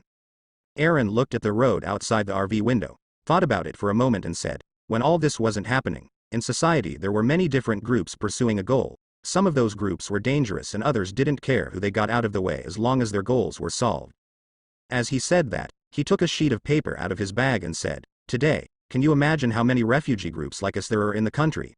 It's only been a few months since the modern world have went to the trash and food is starting to become scarce. What do you think those groups will do when they meet smaller ones? It doesn't matter if we are a group of 5 or 20, larger groups will look to take what little we have from us. My goal is to expand our terrain, seek out refugees and prepare to create a new world within this hellhole." After briefly talking about his plan, Aaron looked at Morgan and Guillermo who were silent. "And do you think that my way of thinking is correct?" "I do." Guillermo nodded and said, "We need to work much faster than the others, get our hands on valuable resources before they start getting scarce and prepare everyone for that world you're talking about." Aaron nodded and said, "While at the CDC they are looking for a cure, we will have to expand our forces, train those who don't know how to use a weapon and prepare for the future. I can only say I will help. I want to take care of my family and I will not allow any other group to come to our safe place to cause trouble." Morgan nodded as he received a clear explanation from Arian. He thought things were getting too far ahead of themselves, but he also knew that many people didn't mind doing evil to get something in return. Aaron nodded and said no more. Seeing that everyone understood his words, he was glad for the road ahead of them. He had to get it right and make no mistakes. Along the way there were no dangers, about 8 vehicles did not encounter any unforeseen events, and even if they did, there was plenty of security and everyone was prepared for the worst. While the road was led by Aaron's VR driven by George, the backside was being restored by 2 Humvees with machine guns. By the time everyone arrived at the CDC, it was getting dark. Entering the CDC territory taken excellent care of by Aaron's people, everyone could see tanks parked in strategic places and some streets completely sealed with metal fences. Although this place was temporary, Aaron wanted to use it until the last moment as a base to collect all the resources from the surrounding area. Humvee with machine guns and some barricades with heavily armed soldiers, this place at first glance seemed very safe and reliable. With Aaron's presence, everyone entered without the need to explain or introduce themselves. The garage door opened in the distance and then a few cars entered while the others parked outside the CDC. "Aaron, you're finally back." Some people in black uniforms walked up next to the janitors and Aaron stepped forward to greet them. "I'm glad security is still functional without my presence. We will soon grow much larger and make sure we have a strong point for the future." Aaron looked at these important scientists with a smile on his face. "There is nothing to be surprised about. It was thanks to you that this place is kept moving and safe. Edwin looked at the people getting out of the car and was surprised to see that there were more survivors. When they all got out of the car and stood in the garage, the Janners had been briefed on many things in the future and agreed to a shelter being set up as long as Aaron kept control. Aaron turned around and indicated to everyone what was next. Attention! Everyone here must submit to a blood test. This is a hard and fast rule of the CDC, and it is also for the safety of all of us. After entering the facility, you are not to make any screams. Now, many researchers are working in the labs. The ones next to me are the lead scientists. This is scientist Edwin Jenner and his wife Candace Janner. The two of them will be responsible for the follow-up. After pausing, Aaron looked at Rick and Shane. Everyone proceed in order. Rick, Shane, get everyone organized so everything stays under control. Guillermo, once the exam is over they will be able to see your friends and family, Aaron said finally. Thank you very much Aaron, I got it. Guillermo was very excited to see all the security in this place. The elderly will definitely be safer and there is not much to worry about anymore. In a short time, the blood test was over. Immediately, it was not proposed to leave them in isolation because of the time and the many things that needed to be done. They all returned to the garage and began moving supplies. All the survivors who had arrived in the last few days had been successfully integrated. Now all the people who were worried about whether the place was safe were reassured. Since the U.S. government cut off signals over television and civilian networks, the radio has become the only one where all U.S. survivors can get information from the outside world. The voices only present safe havens, but everyone is in fear that those places are not at all what they seem. No military or people have been seen trying to contain the disaster at all, indicating that all was very much lost. This is a message to the active military forces near the area. A safe haven has been set up where your presence is requested to reinforce security. The place is safe and still struggling to find a cure that will solve the Walker chaos. After talking about a few more things, Tyler, who was taking care that everything went well, handed other manuscripts to the one in charge of relaying the messages, and his expression became somewhat unnatural. Anyone who can't find their way, who is hungry or in need of help, can attend our facility where we are still struggling to create a cure for this virus. After the voice stopped, the recording played once more and is to continue playing from now on. Whether it was survivors who could hear the radio or military who had nowhere to go, they could approach the CDC for shelter. Aaron knew this could backfire on him, but at least in the beginning he wanted to take that risk. Everyone knows how terrible it is to survive out there. Everyone understands how important a safe haven is, and they should also understand that to accomplish all that takes a lot of work.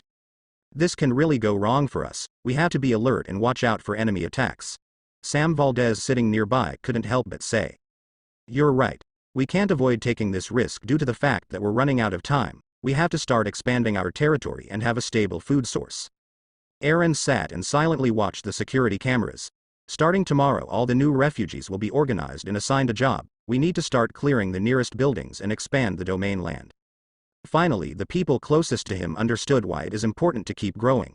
Now the survivors are adapting to this new world, and when they finish adapting, they will start wreaking havoc without considering the weaker ones. Now the various people at the CDC are much calmer than when they arrived, and communication has also increased. After the materials were organized, Aaron Darcy took it upon himself to get the new people familiar with the structure within the center and learn the places they should not be. Originally having one floor designed to house a large number of researchers, those empty places were now completely filled, housing the new people in this location. Afterwards, Aaron summoned the people who were in charge of supervising that all the jobs were done and listened to the registration list with the new people and what they know how to do. Of Guillermo's group of survivors, many had medical skills and the others had mechanical knowledge. Some knew how to use weapons and others how to cook.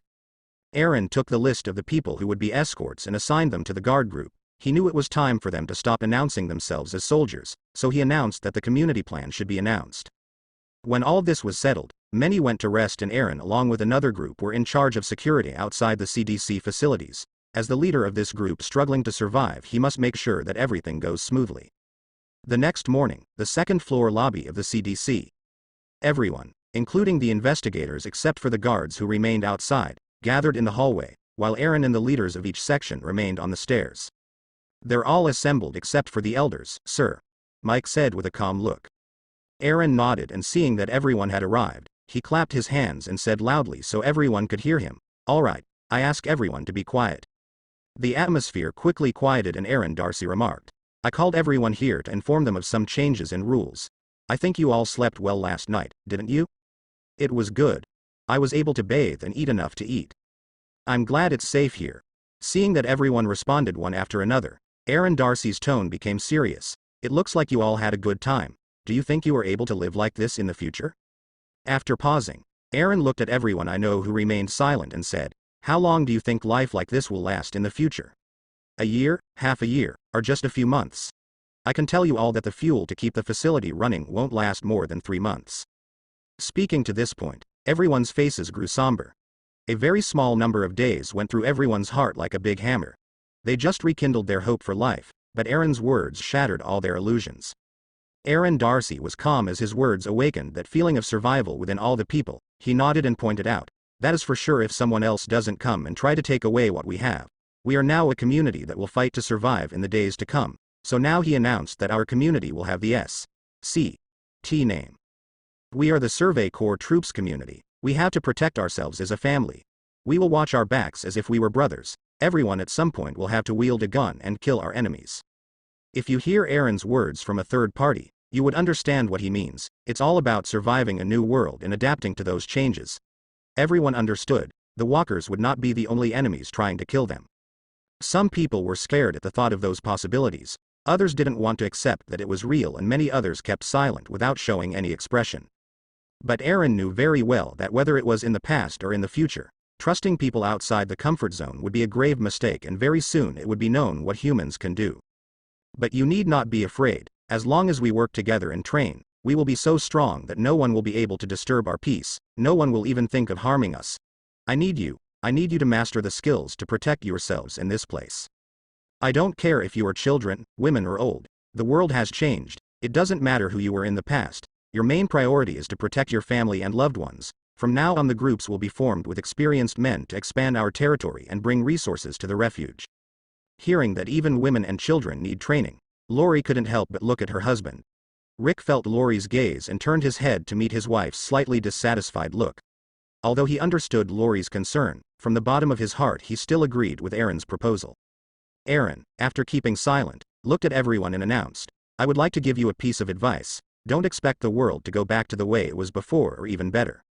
Aaron looked at Edwin Janner and his wife. They nodded and said, there will no longer be a society if a cure is not discovered, and that is because everyone here, including me, is all infected with the virus. This sentence exploded murmurs in the crowd, and there was suddenly much discussion, and even 2 women fell to the ground. Several people standing next to Aaron Darcy also looked at him in shock. Aaron, is what you said true? Then why don't we become walkers? Dale couldn't help but be the first to ask. Everyone was silent, looking at Aaron Darcy expecting to receive answers about what he had just said. Aaron Darcy had expected this reaction from the people. He had not planned to reveal this secret, but finally did so when he heard Edwin's words. After all, they had nothing to gain by hiding that information. I believe that these answers will be answered by the principal investigator of this center, Edwin Jenner. After Arian pointed to Edwin, he nodded and took a step forward. Indeed, this was not important to point out before due to the fact that there were not many people in this place, but now everyone should be aware of the truth. And the answer is yes, we are all carriers of the virus. As for why we didn't become walkers, it was because our immune system helped protect us a certain amount from the invasion of the virus, but once the motor functions of the human body shut down, it doesn't matter if a walker has bitten or scratched you. As long as the brain is not damaged, eventually everyone will become a walker. Edwin Jenner paused and continued, because of that, until we find a cure, no matter who you are with, if you die of natural causes, remember to be compassionate and damage the brain enough to keep the people next to us from becoming walkers. Having said that, the crowd shouted one after another, and it was hard for people to accept it. Although reality is cruel, Aaron also thought that telling the truth was better. Eventually people may get used to it. With this in mind, it is better for everyone to be aware that people who die of natural causes can also be transformed into walkers. For the elderly who are bedridden, some care should be taken, and for safety reasons a protocol should be followed. Aaron did not agree with Rick's decision at first. He kept such important news to himself and insisted on waiting for losses before counting them. One could only say it was necessary for the drama. But Aaron couldn't take such risks. He needed to make sure that this haven was sustainable and that the CDC was the main base of his S.C.T. community in the future of a new world, at least until he finds a better place than this. Looking at the people arguing in front of him, Aaron had no intention of stopping, so he pointed out, "You should know why I am sharing this very new information with all of you, for what you don't yet understand or for two important reasons. The first is that all of you should be aware that even if we eliminate all the walkers in the world, even if many of us die to accomplish that, there will still be walkers around the world. And that is why we must keep the CDC safe. I am happy to inform you that the scientific research project led by Mrs. Janner will soon make great progress, even though we haven't made it yet." After saying that, Aaron paused and remarked that things are not so bad. Recent research has solved the initial problems of the undead virus, and very soon we may even be able to surmise that smaller problems can be solved. Aaron turned his head to look at Candace beside him. The two exchanged positions and Candace's slightly haggard face showed some excitement. "Hello everyone," as Aaron just said. "Our team has been experimenting day and night in the lab since long before it was announced about the virus. With the continued efforts of many people on my team, we have recently discovered a small substance that can eliminate small amounts of the virus. We are also improving the information as soon as possible, and I believe that in a short time we will be able to develop a vaccine that will allow you to have immunity within the realm of possibility." Immediately, the crowd asked questions. "What do you mean by immunity within the realm of possibility?" Edwin explained, "Literally, it means that we can't be immune to infection from scratches and bites from walking corpses completely, although you can have the possibility that with a vaccine they can evade becoming walkers. That is, as long as they are bitten, they have the chance that they may not die from the virus." Candace nodded and then continued, "That's right, this reagent is still in the experimental stage, we'll use the time to perfect it and make a finished product as soon as possible." "Awesome. Good job. Ha ha ha." Aaron pressed his hand to signal everyone to be quiet and took this opportunity to interrupt and explain everything clearly. "Let's stop here at the vaccine. The two doctors have to go back to the lab to preside over the work. Next, I will say two more things. The first is that I will be conducting research in the surrounding areas of Atlanta during the period of everyone's training. I will try to find a new location where it will allow us to have a second shelter and have the ability to move if this location becomes untenable. Try to find the location of our next shelter. The second point is that in the next week, Sam Valdez, Shane and Rick Grimes will get their shooting and fighting skills taken care of, and then we'll start moving to scout and bring in resources. Merle and his younger brother, Daryl, will be providing survival training. Is there anything you want to add?" Merle's gruff voice rang out, "No, no problem." Daryl didn't speak, just nodded his head towards Aaron. "Alright. I'm done talking about today's business. Then everyone listens to the arrangement. Rick, Shane and Sam will begin today's training plan immediately. Alright, the meeting is over. With money everything can be bought if you look for it in the right way. You can transact quickly and safely, as long as everyone is decisive. On a website that very few people can access, guns of all kinds were being moved, and with the right money, they could be obtained quickly. When Aaron was buying a large amount of weapons from different sites, on his last purchase a seller contacted him privately and offered him a case called Black Candy. This case could be obtained only by the most active buyers, and at that time Aaron was a potential buyer. But the strange thing is that no one wanted the suitcase called Black Candy. This suitcase that seemed to have anything in it was something that would only be explained to the buyers in person when the transaction was about to take place. If the buyer did not want to buy the suitcase for $200,000, once the contents were explained to them, the buyer would be forced to give the seller half the price of the suitcase for not wanting to take it. At that point, Aaron wanted to get the last batch of guns and agreed just out of simple curiosity. With the money, he met the seller, and to everyone's surprise Aaron bought the Black Candy. When Aaron explained to Tyler what this black suitcase called Black Candy was, the blood in his whole body ran cold and he didn't dare to even touch that suitcase. But Aaron made sure to take very good care of this suitcase, because inside it contained the most powerful weapon in the whole world, and of which could wipe out thousands of people if used in the right way. Oh, sweet black. In one room, Tyler found himself drawing a completely black candy. To outsiders he was just distracting himself, but to Tyler this was the biggest secret he kept from Aaron. Next to the black candy, an exclamation word was drawn. Boom. The black candy contained a bomb large enough to affect an entire city. This suitcase contained the largest weapon of mass destruction that could be integrated with a suitcase. This is terrifying. Well, it's better it's in our hands than in enemy hands, Tyler thought with a wry smile. In a room in the basement of a cleaned-out building, and where the most important resources that couldn't be touched by just anyone were safeguarded, Aaron silently looked at a suitcase placed quietly right in the center of the room. Aaron smiled sinisterly. Fate gave him in his hands the weapon of greatest destruction in the world, and most importantly, it can move in a way that no one would believe that a bomb was hidden in that suitcase. After a while, footsteps approached the room and a voice sounded shortly after, "Sir, the time has come to clear new areas and expand our collection domain." "Alright, let's go inside, rookies," Aaron said before locking the metal door with a keyed padlock. This door was strictly forbidden and anyone unauthorized to approach would be expelled from the shelter. After all, this place housed the secret room of Aaron Darcy, the leader Aaron Darcy. All the guards protecting Arian's S.C.T. The community understood how important it was to expand and obey orders. No one within the community, no one could dream of breaking the rules. Let's get started. A group of 12 people stood outside a supermarket. To the most observant, half of them had a tense expression while the other half remained calm. It was decided that now the time had come to train the people they had been training for a month, so it was important that they start initiating resource searches. This time they were all outside a large supermarket. Aaron along with the others started a cleaning operation to be able to take all the things that were in this place. On their trip they had brought many trucks and the idea was that everyone would start loading resources and making trips, but first they had to clean the supermarket walkways. Crack. Someone in the group threw a red brick and it smashed hard into the glass door of the supermarket, shattering the supermarket door leaving a large hole, and there was a deafening cracking sound that drew the walkers inside. The supermarket was dark and apparently empty of people. Aaron's group was standing outside the door. One of the well-equipped men reached into the gap to open the lock inside. Soon, the sounds of moving corpses were heard coming from inside and in a moment the first walker came through the door to the outside. Aaron, who saw this, looked at the first man who was about to start his first kill and pointed out, "Keep your distance, look around and always remember to hit in the head." "Yes," said the man as he held a long machete, his heart beating fast as sweat trickled down his forehead. "Now." As Aaron's voice rang out, the man swung the machete in his hands and slashed the walker's forehead in one motion. Crack. Black blood and part of the walker's head spewed out everywhere. The person holding the machete made force in his hands and pulled back. The walker that was cut fell to the ground and stopped moving. Soon, many more walkers began to approach from all directions. When everyone realized this, they formed a circle and prepared to eliminate the walkers. "Look to the front and take care of your buddy next to you. Don't lose your cool and everything will be fine." Crack. Crack. Crack.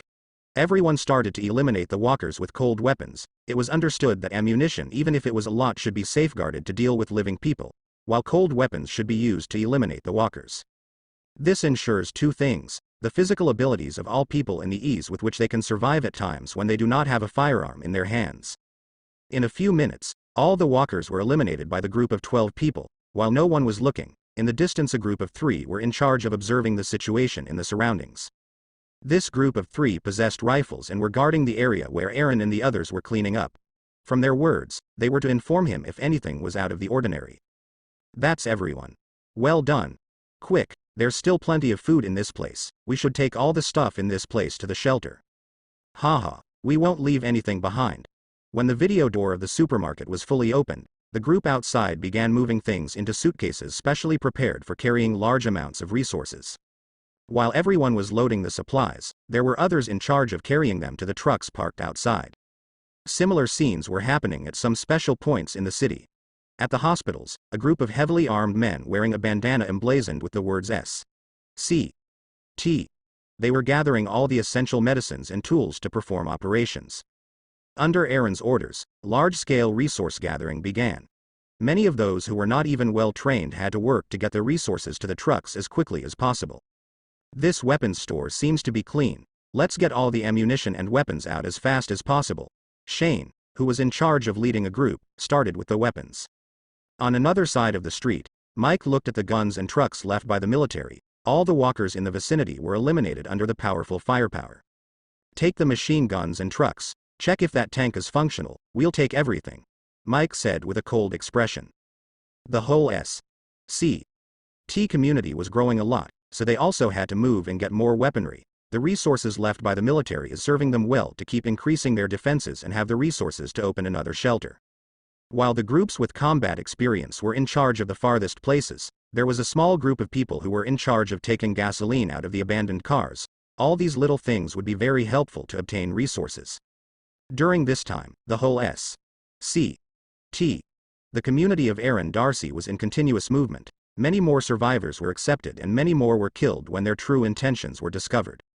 By Aaron's words, They had to keep a low profile, therefore, they stopped transmitting messages announcing a safe haven. He knew that the time had come to stop trusting people. As the news revealed the truth to all the people sheltered at the CDC, everyone panicked and understood that it was important to start surviving under their own steam. People announced that they were willing to help. No one could stand by and wait for someone else to worry about their safety. They all knew that it was a matter of time before that kindness would run out. From that day on, everyone in the S.C.T community began to move, working hard to learn how to shoot and execute operations to bring resources to the CDC. Heavy security was set up on many streets that prevented walkers from entering the CDC territory. The streets were blocked off and a special road was set up both in and out. Nowadays, nobody cares about the bills. Everyone is focused on bringing resources to the community. Everyone wants to be useful, and cooperative work quickly becomes second nature. Humans over time can adapt to very uncomfortable environments, and now everyone is adapting to grow and survive. After a few days, Aaron stayed in the S.C.T community, coolly watching the sky and watching everything unfold quickly.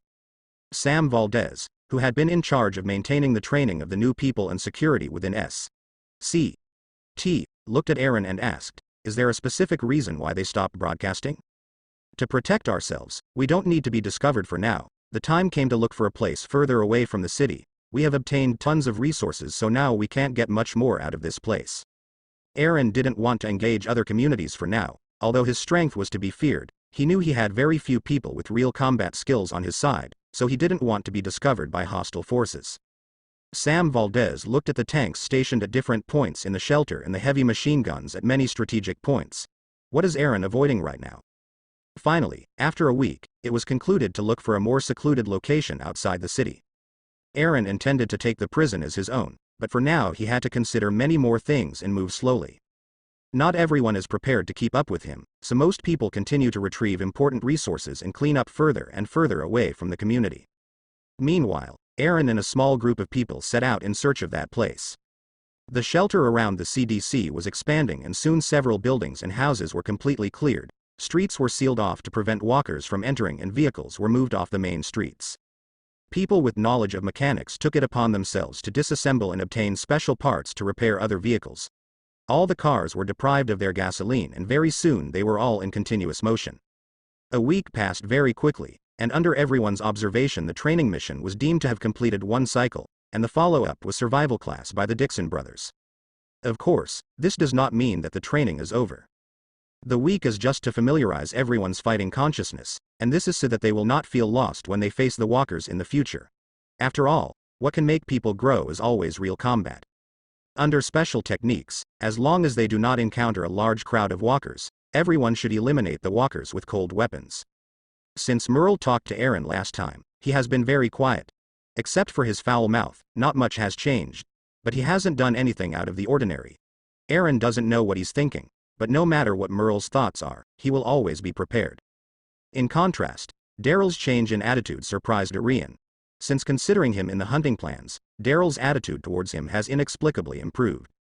This also made the following survival training in the field much easier. After all, there is still a big difference between sincere cooperation and coping. Today, Guillermo's people had officially joined as guards in reserve. They all had a team and were ready to respond to an enemy attack at any time. Today, Aaron was no longer in the CDC. While Mike and a military squad were in charge of clearing locations and with the help of people were collecting supplies from faraway places. So Aaron was exploring farther places with Rick, Guillermo, Shane, Glenn, T-Dog and Morgan. Now many people are gathered around a road full of cars. This place sure is problematic in terms of mobility. With a wry smile, Aaron looked at the map hoping to find the prison where Rick and his people took refuge. "I think we should move on. Look at this spot here. This is a suburban factory. I've been to that place before. It's a big area full of factories, no problem occupying that spot." T-Dog is arguably the most experienced about the surrounding understanding in terms of orientation. Many people like to stay in their city and very rarely travel, so it would be a mistake for now to move elsewhere, and quite possibly this is one of the reasons why at least in the beginning the story focuses only on Atlanta.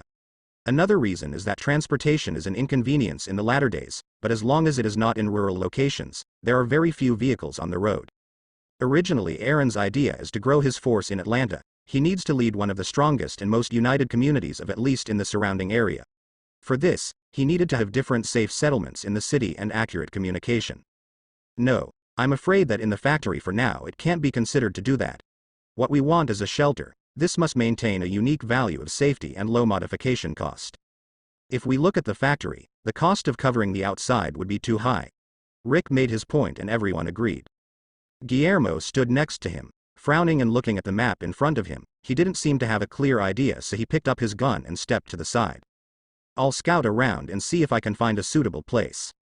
Let me come with you, we'll be safer if there are two of us. Glenn also took his gun and followed him. Be careful, you two.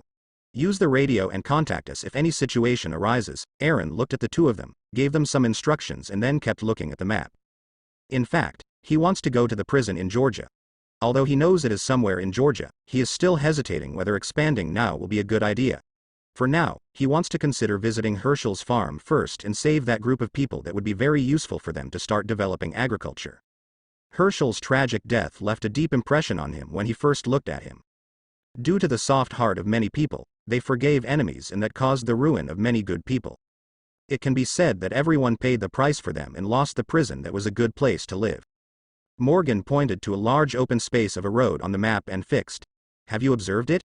There's a big open space on this side of the road. I think there should be a farm nearby. What do you think of the land? It is an open place. If we will find an unused residential building in the central location and we can renovate it. Aaron, upon hearing this proposal, simply shook his head and said after a while, although the farm has good land and Glimpse lacks secure defenses. Even if we build a circle around the perimeter, that for now would consume us a lot of manpower and materials, which we can't afford now. It will also be difficult to create strong defenses, not to mention the new survivors that have been arriving at the shelter. I think the ideal would be a place designed for many people to live, and that is away from the city, with solid defenses on the outside. Everyone was silent for a while. They knew that was not a good place, but the problem now is how to look for such a perfect place. Just as Aaron was about to suggest naming the prison, he looked at Rick's expression that lit up. At this moment, Rick, who had been silent for a long time, suddenly said, Aaron, there really is such a place as you said. Several people looked at Rick, and Rick looked at Shane beside him, smiled and said, it has good terrain, there are walls, far away from the city. Can't you think what I mean? Shane scratched his head, frowned and thought for a moment. Suddenly it dawned on him and he exclaimed, prison. Yes, the prison. It meets all our requirements and has full facilities, a mess hall, an infirmary and an armory. Now the question is, do any of you know where there is a prison nearby? After Rick finished speaking, he turned his head and looked at the people around him. They looked at each other in dismay and all looked at T-Dog in unison. T-Dog's expectant expression gradually turned darker in everyone's eyes. Wait a minute. What do you all mean by looking at me like that? Because I'm black I need to know where the jail is? Is that what you mean? I'm a religious man. Hearing the speed of T-Dog's speech, Aaron rolled his eyes and interrupted him. Dude, we just think you're more familiar with the surrounding area, and the chance of knowing is the best, that's all.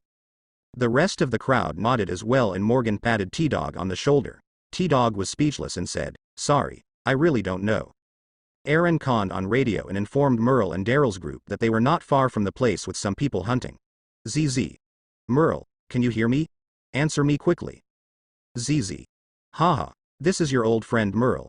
Is there anything I can do for you, our respected leader? ZZ. Speak words we can understand. I want to ask you something. Do you know where a prison is near Atlanta? ZZ. What, do you have an old friend to find? He. ZZ. Merle. Do you know I can stop enabling you to drink alcohol? ZZ. It's okay, I'm just kidding. Yeah, there's a prison in West Georgia near Atlanta. What's the big deal? ZZ. Do you know where it is? ZZ.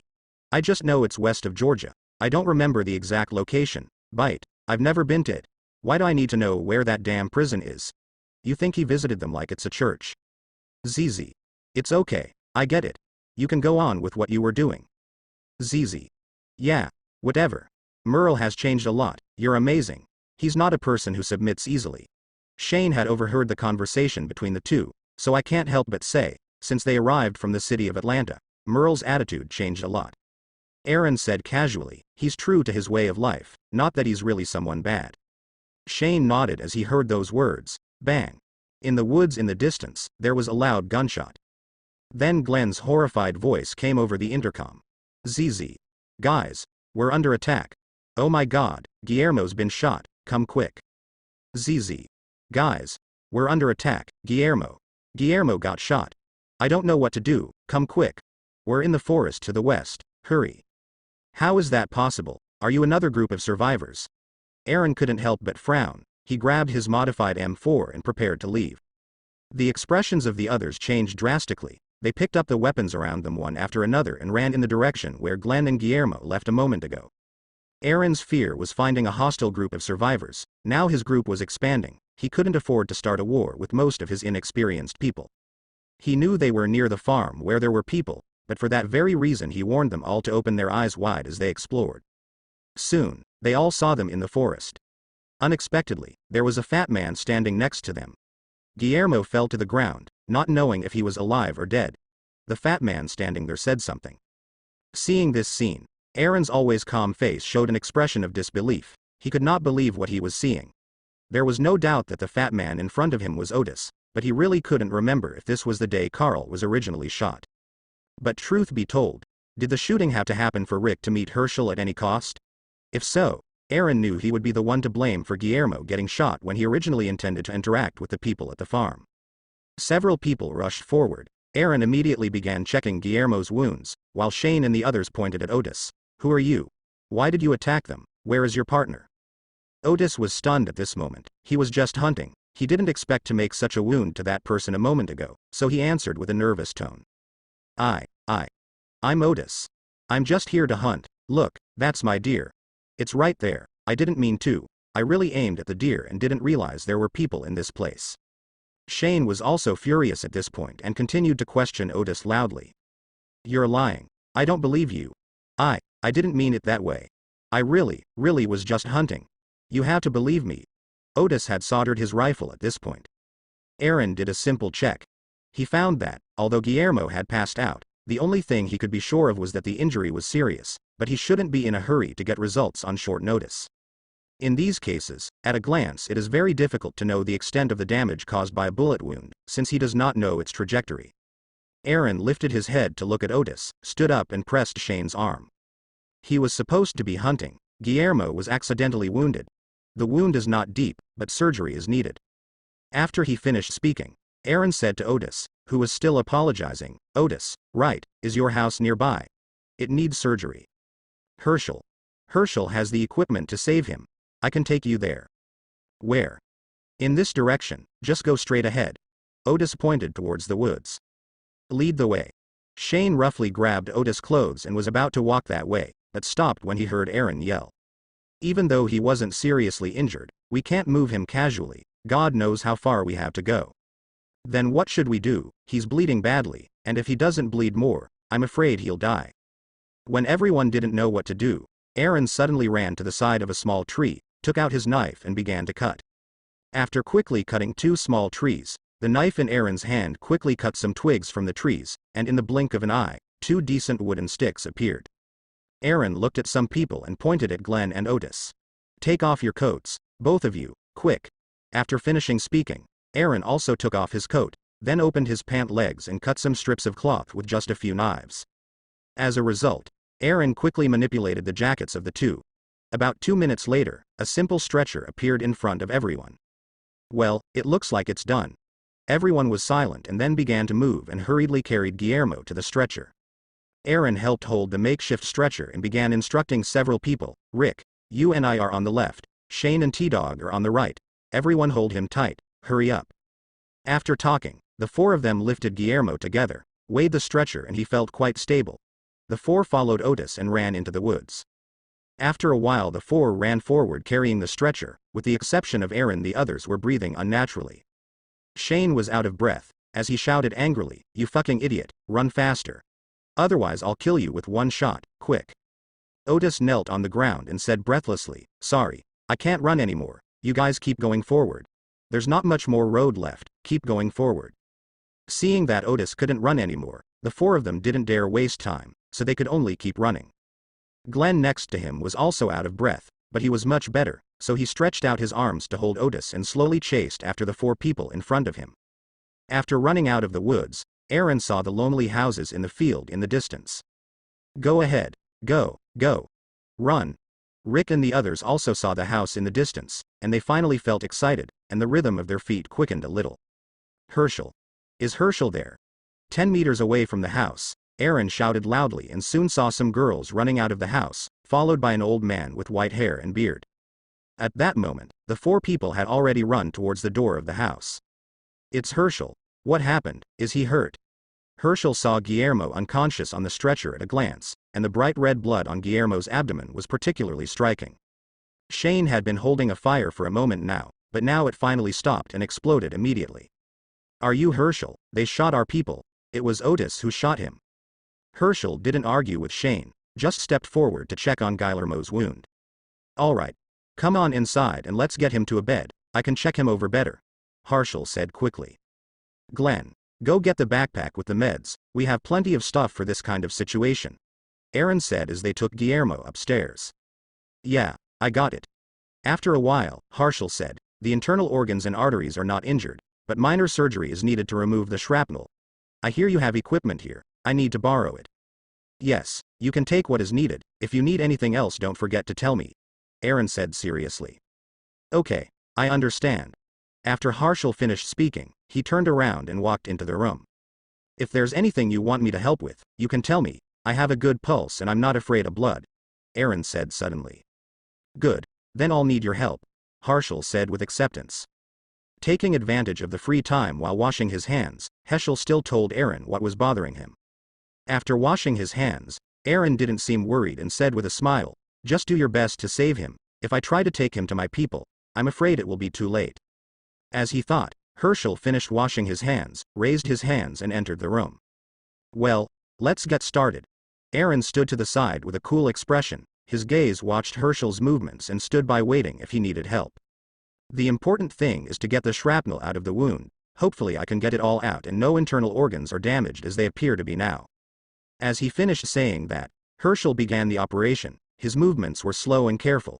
While he slowly moved his hands, Aaron took care to illuminate the wound well so that everything was visible.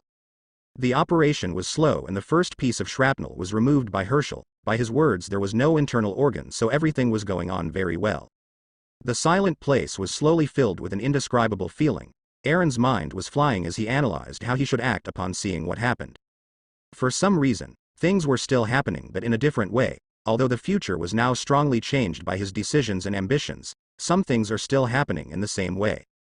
In that case, he should be careful and move in the most favorable way to take advantage of his knowledge that is still favorable to him. This mistake would not happen again and from now on he would stop considering others. Lately he had been focusing so much on his shelter that he stopped considering some other more important factors.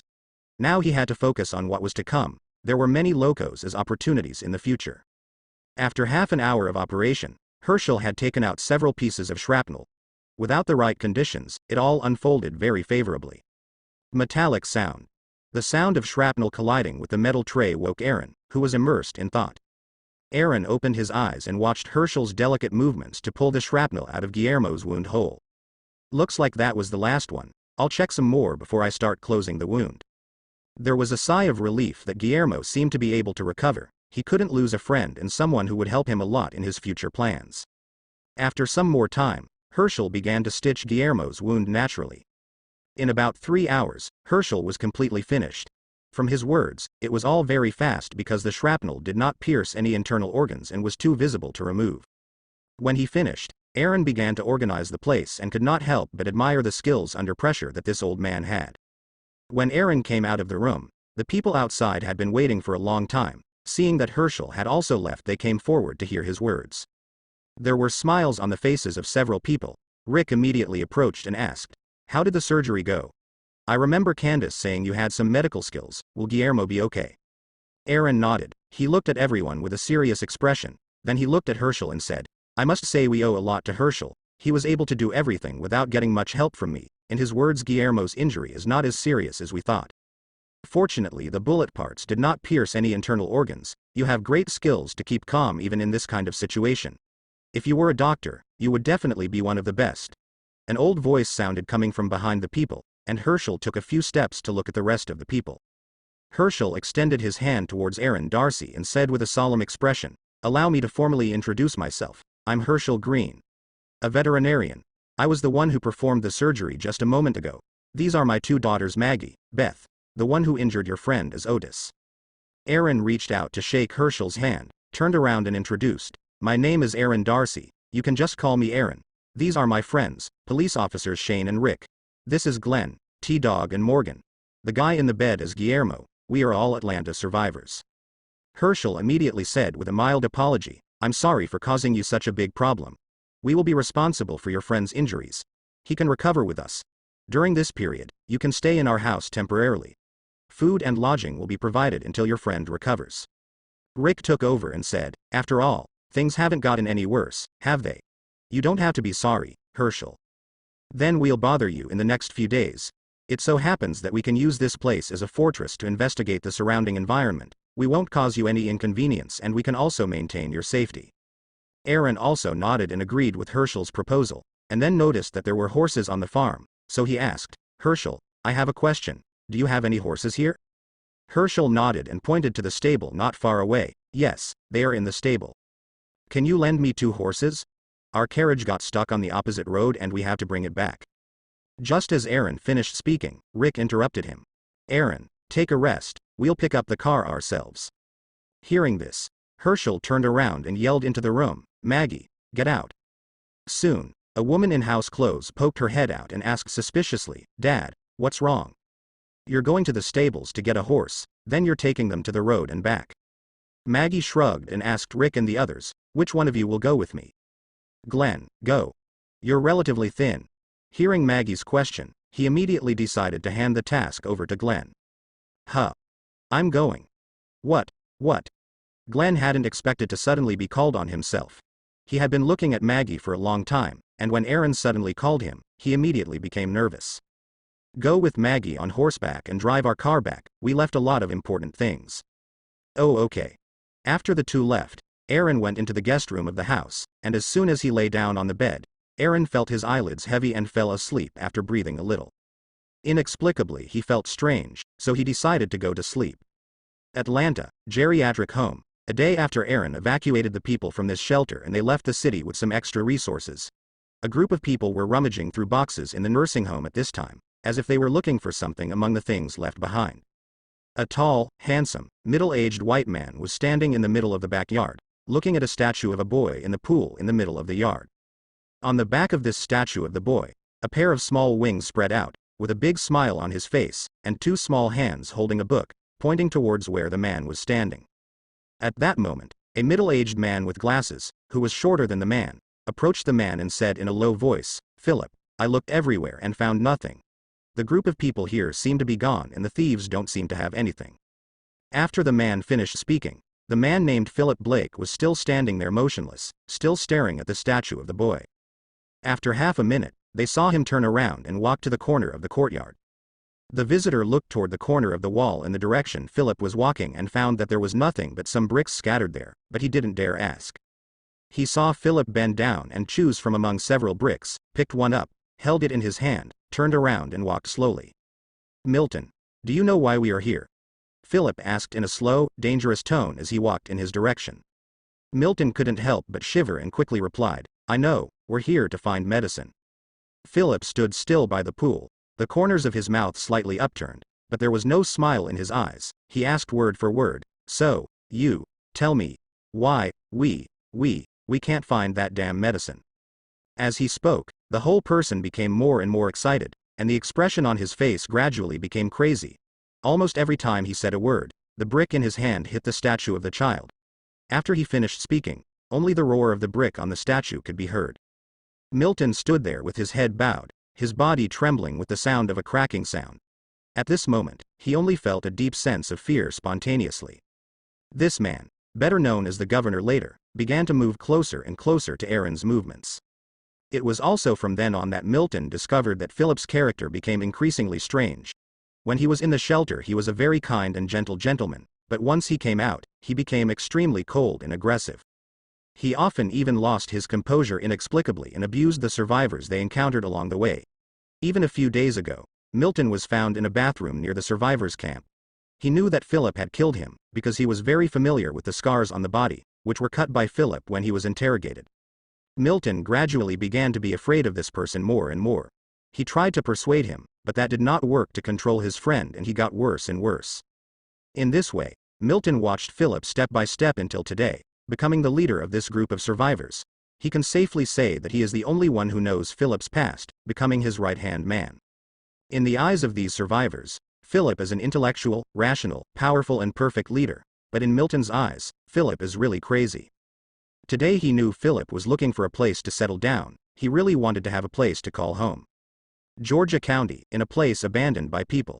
Some outsiders came to this place. Some walkers wandering around were attracted by the sound of the convoy. They came out from all corners and slowly surrounded the convoy. Bang bang bang bang bang bang. Bang bang bang. The convoy's firepower was very strong, and the walkers were wiped out in no time. All the people jumped out of the cars, and a handsome white man walked in front of the group, pointing to the two passages at the front and back of the community. After looking around for a while, he ordered, "Call everyone out, get off the bus and divide into two groups. One group will block the street with the two buses, and then the small surrounding exits must be sealed. The other group will be in charge of clearing the walkers in the surrounding area. Pay attention to your safety." From time to time, sporadic gunfire could be heard from all sides. Philip stood on the street outside the community center, watching the people rushing in and out to clear the various houses. Survivors who were not passing by waved to him, and Philip smiled and nodded as he saw that all was going well. The cleanup went on for a whole day, and in the evening, everyone finally went through the entire community. That night, everyone sat around the campfire and ate all kinds of canned food collected along the way. Philip didn't eat, he just held an open can and looked at the people present. The orange light reflected off the dirty faces, but they couldn't light up their eyes. There was an emotion that disgusted him very much. He did not want to live in such confusion. He missed the kind of life he used to have before everything that was happening today. Thinking about this, he handed a can to Martinez, who was next to him. The latter was surprised and unconsciously took the can, only to see Philip standing up. Crack. Crack. Crack. Slow, rhythmic clapping attracted everyone's attention, and the scene suddenly fell silent. Do they really think living like this counts as living? As he spoke, pointing to the canned boxes on the floor, Philip's deep voice continued, "Eating this expired stuff every day, hiding over and over again without stopping. Just look at how we look now. Does anyone remember when was the last time they took a bath? Where was the last party they had? Do you think we should live like this in the last days of our lives?" Martinez put the can down in his hand and said, "Philip, the world has changed. This is what the end of the world looks like." Hearing Martinez's words, Philip seemed to be stimulated. His tone suddenly became louder and he replied excitedly, "No. I don't think so. Why can't we build a community like it was before the end of the world?" Philip walked to the front of the fire and looked at the crowd with piercing eyes. The fire was reflected in his face, and the crowd saw that his eyes seemed to be burning with angry fire. "Is there anyone here who doesn't want to be able to sit at home and eat a leisurely meal every day? Is there anyone here who doesn't want to live a clean and peaceful life every day? Is there anyone here who doesn't want their children to grow up happy and the elderly to grow old with peace of mind?" Each prayer was like a knife, piercing the pain in people's hearts. Some people began to show longing eyes, put the food in their hands, and some people began to stand up sparsely. Philip walked over, pointed to one of them and asked loudly, "Do you want this kind of life?" "I do." Philip pointed to another person and continued shouting, "What about you? Do you want that kind of life?" "I surely do." Philip opened his arms, looked around and shouted louder, "All of you, answer me. Do you want this kind of life?" "We want it. Of course we want it." After a moment of silence, everyone stood up one after another with shouts full of excitement coming out of their mouths. Philip looked around and saw the flames shining in the eyes of all these people. Seeing the excitement of the crowd, Martinez also shouted, "Philip, Philip." The shouts of the crowd gradually unified and the cries of the crowd echoed throughout the community. Philip pressed his hands together and everyone's voices gradually became quieter. But everyone still looked at him with eyes full of expectation. "Don't worry. I will do my best to make that dream come true. Now listen to my plan." In the next period of time, Philip clarified the division of work duties for everyone in detail. The community they lived in was a relatively luxurious community before the end of the world, and the surrounding support facilities were relatively complete, including water sources and filtration systems. There were clinics among other things. Currently, there are many things missing from the community. For example, the outer wall needs many materials so that they can be strong, stock up on food, gasoline and find commonly used supplies and many more things. Under Philip's leadership, the community developed gradually. As the community grew, it also absorbed some new survivors, and everyone slowly became addicted to this illusory satisfaction. No one wants to wake up from this beautiful life, and the decaying outside world has become a kind of surveillance. Walkers everywhere make the survivors of the city unwilling to face the outside world. In this way, Philip has completely dominated the city. When he was in the city, Philip enthusiastically helped everyone in need and went out frequently. Every time he returned, he brought a large amount of supplies, which made the civilians of the town feel better about this gentle and elegant person. To the outside world, only Milton and Martinez, who went out for supplies, knew the true face of this man. Like a poisonous snake, he can kill all the survivors he finds without changing his face and then steal those people's supplies, or he can lower his stance when he encounters a powerful enemy and kill the opponent the moment the opponent lets his guard down. But the generous treatment still made these people choose to keep quiet. No one will talk about these things about Philip in the community. They understand that it is impossible to change Philip's glorious image in people's hearts with words alone. People even affectionately call him governor. Right now, Philip, who is the governor in everyone's mind, is sitting in a secret room next to his own bedroom. On one side of the secret room is a rectangular fish tank that can cover the entire wall. In the other room, lived his sick daughter. In the early morning, the sun was slowly rising and illuminating the green field. In a room, Aaron slowly opened his eyes. This unfamiliar environment gave him a momentary stress reaction, but then he remembered what happened yesterday and calmed down. After a few minutes he washed his face and slowly walked to the living room of this house. Shortly after that the sound was heard coming out of the kitchen. It should be someone preparing breakfast. There was a good smell in the air, but Aaron ignored this and walked towards the room where Guillermo was. After a few inspections, Aaron breathed a sigh of relief. At first glance it seemed that Guillermo's condition was very good and his wound did not seem to show signs of infection. It seemed that the medications they had were able to maintain Guillermo's condition. After a few more checks, Aaron left the room and walked out of the house. You finally woke up, Aaron. Did you have a good rest? As soon as he walked out the door, Glenn's voice sounded next to him. When he turned around, he saw Glenn sitting on a bench next to him, looking a bit exhausted. Seeing Glenn's condition, Aaron was quick to ask, "Why are you here at this hour? I get the impression you haven't slept all night, have you?" Glenn blinked a couple of times, yawned and said with a reassuring smile, "I was on duty last night to keep an eye on the place. We didn't wake you up because you were exhausted. You should consider sleeping more hours from now on." Shane and Rick slept in some tents with the others, due to no room in the house. After speaking, he pointed to a tree not far away, and there were actually 2 tents under the tree. "Hey guys, did we wake you up?" Aaron stood next to the tents and shouted. Soon enough some people came out of the tents with sleepy looks. Aaron said with a worried expression, "Sorry.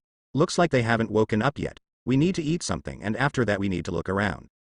"How can we not wake up if you shout so outrageously?" T-Dog couldn't help but complain. Rick stretched his back. He was tired of the outdoor life these days, and he missed the CDC bed a lot right now. "I understand that you are not used to sleeping outdoors, but you need to be clear that our fortress at CDC is not permanent.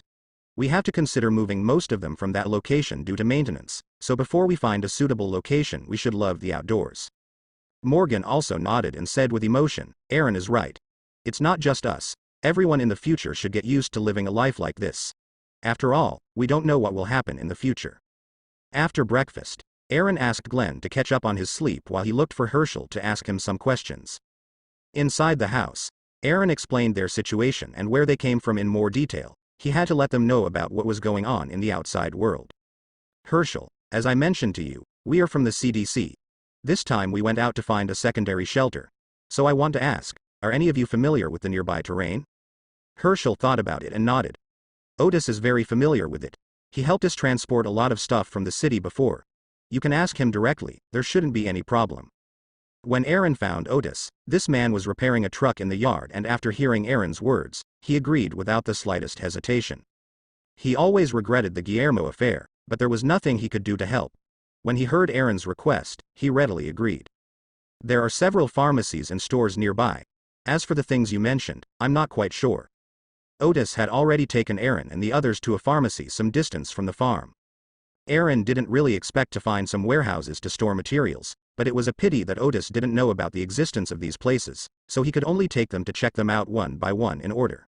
Boom. Bang bang. The street outside a drugstore. The place was very desolate. and the airy silence was interrupted by knocking on the door, which made the watchman Glenn and the others tense up a bit. Immediately, the walkers in the pharmacy were drawn to the door by the sudden knocking. After making some noise to get the attention of the nearby walkers so they wouldn't be taken by surprise, Aaron had no intention of entering directly. Next to them, Shane and Rick stood guard on both sides. Neither had any intention of entering, so they decided to break the glass by force. With a bang, the glass of the pharmacy shattered and the ugly faces of the two walking corpses immediately shattered. Poof.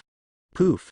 There was the sound of two sharp objects piercing flesh. Rick and Sean's daggers plunged into the walkers' heads at almost the same time, and Aaron also slashed to death one of the walkers behind them. Get inside and be careful. Rick reminded them all to slowly enter through the pharmacy. This is a relatively large pharmacy, about 100 square meters, with shelves full of various medications, and several people immediately looked like they had struck gold. Haha, honey.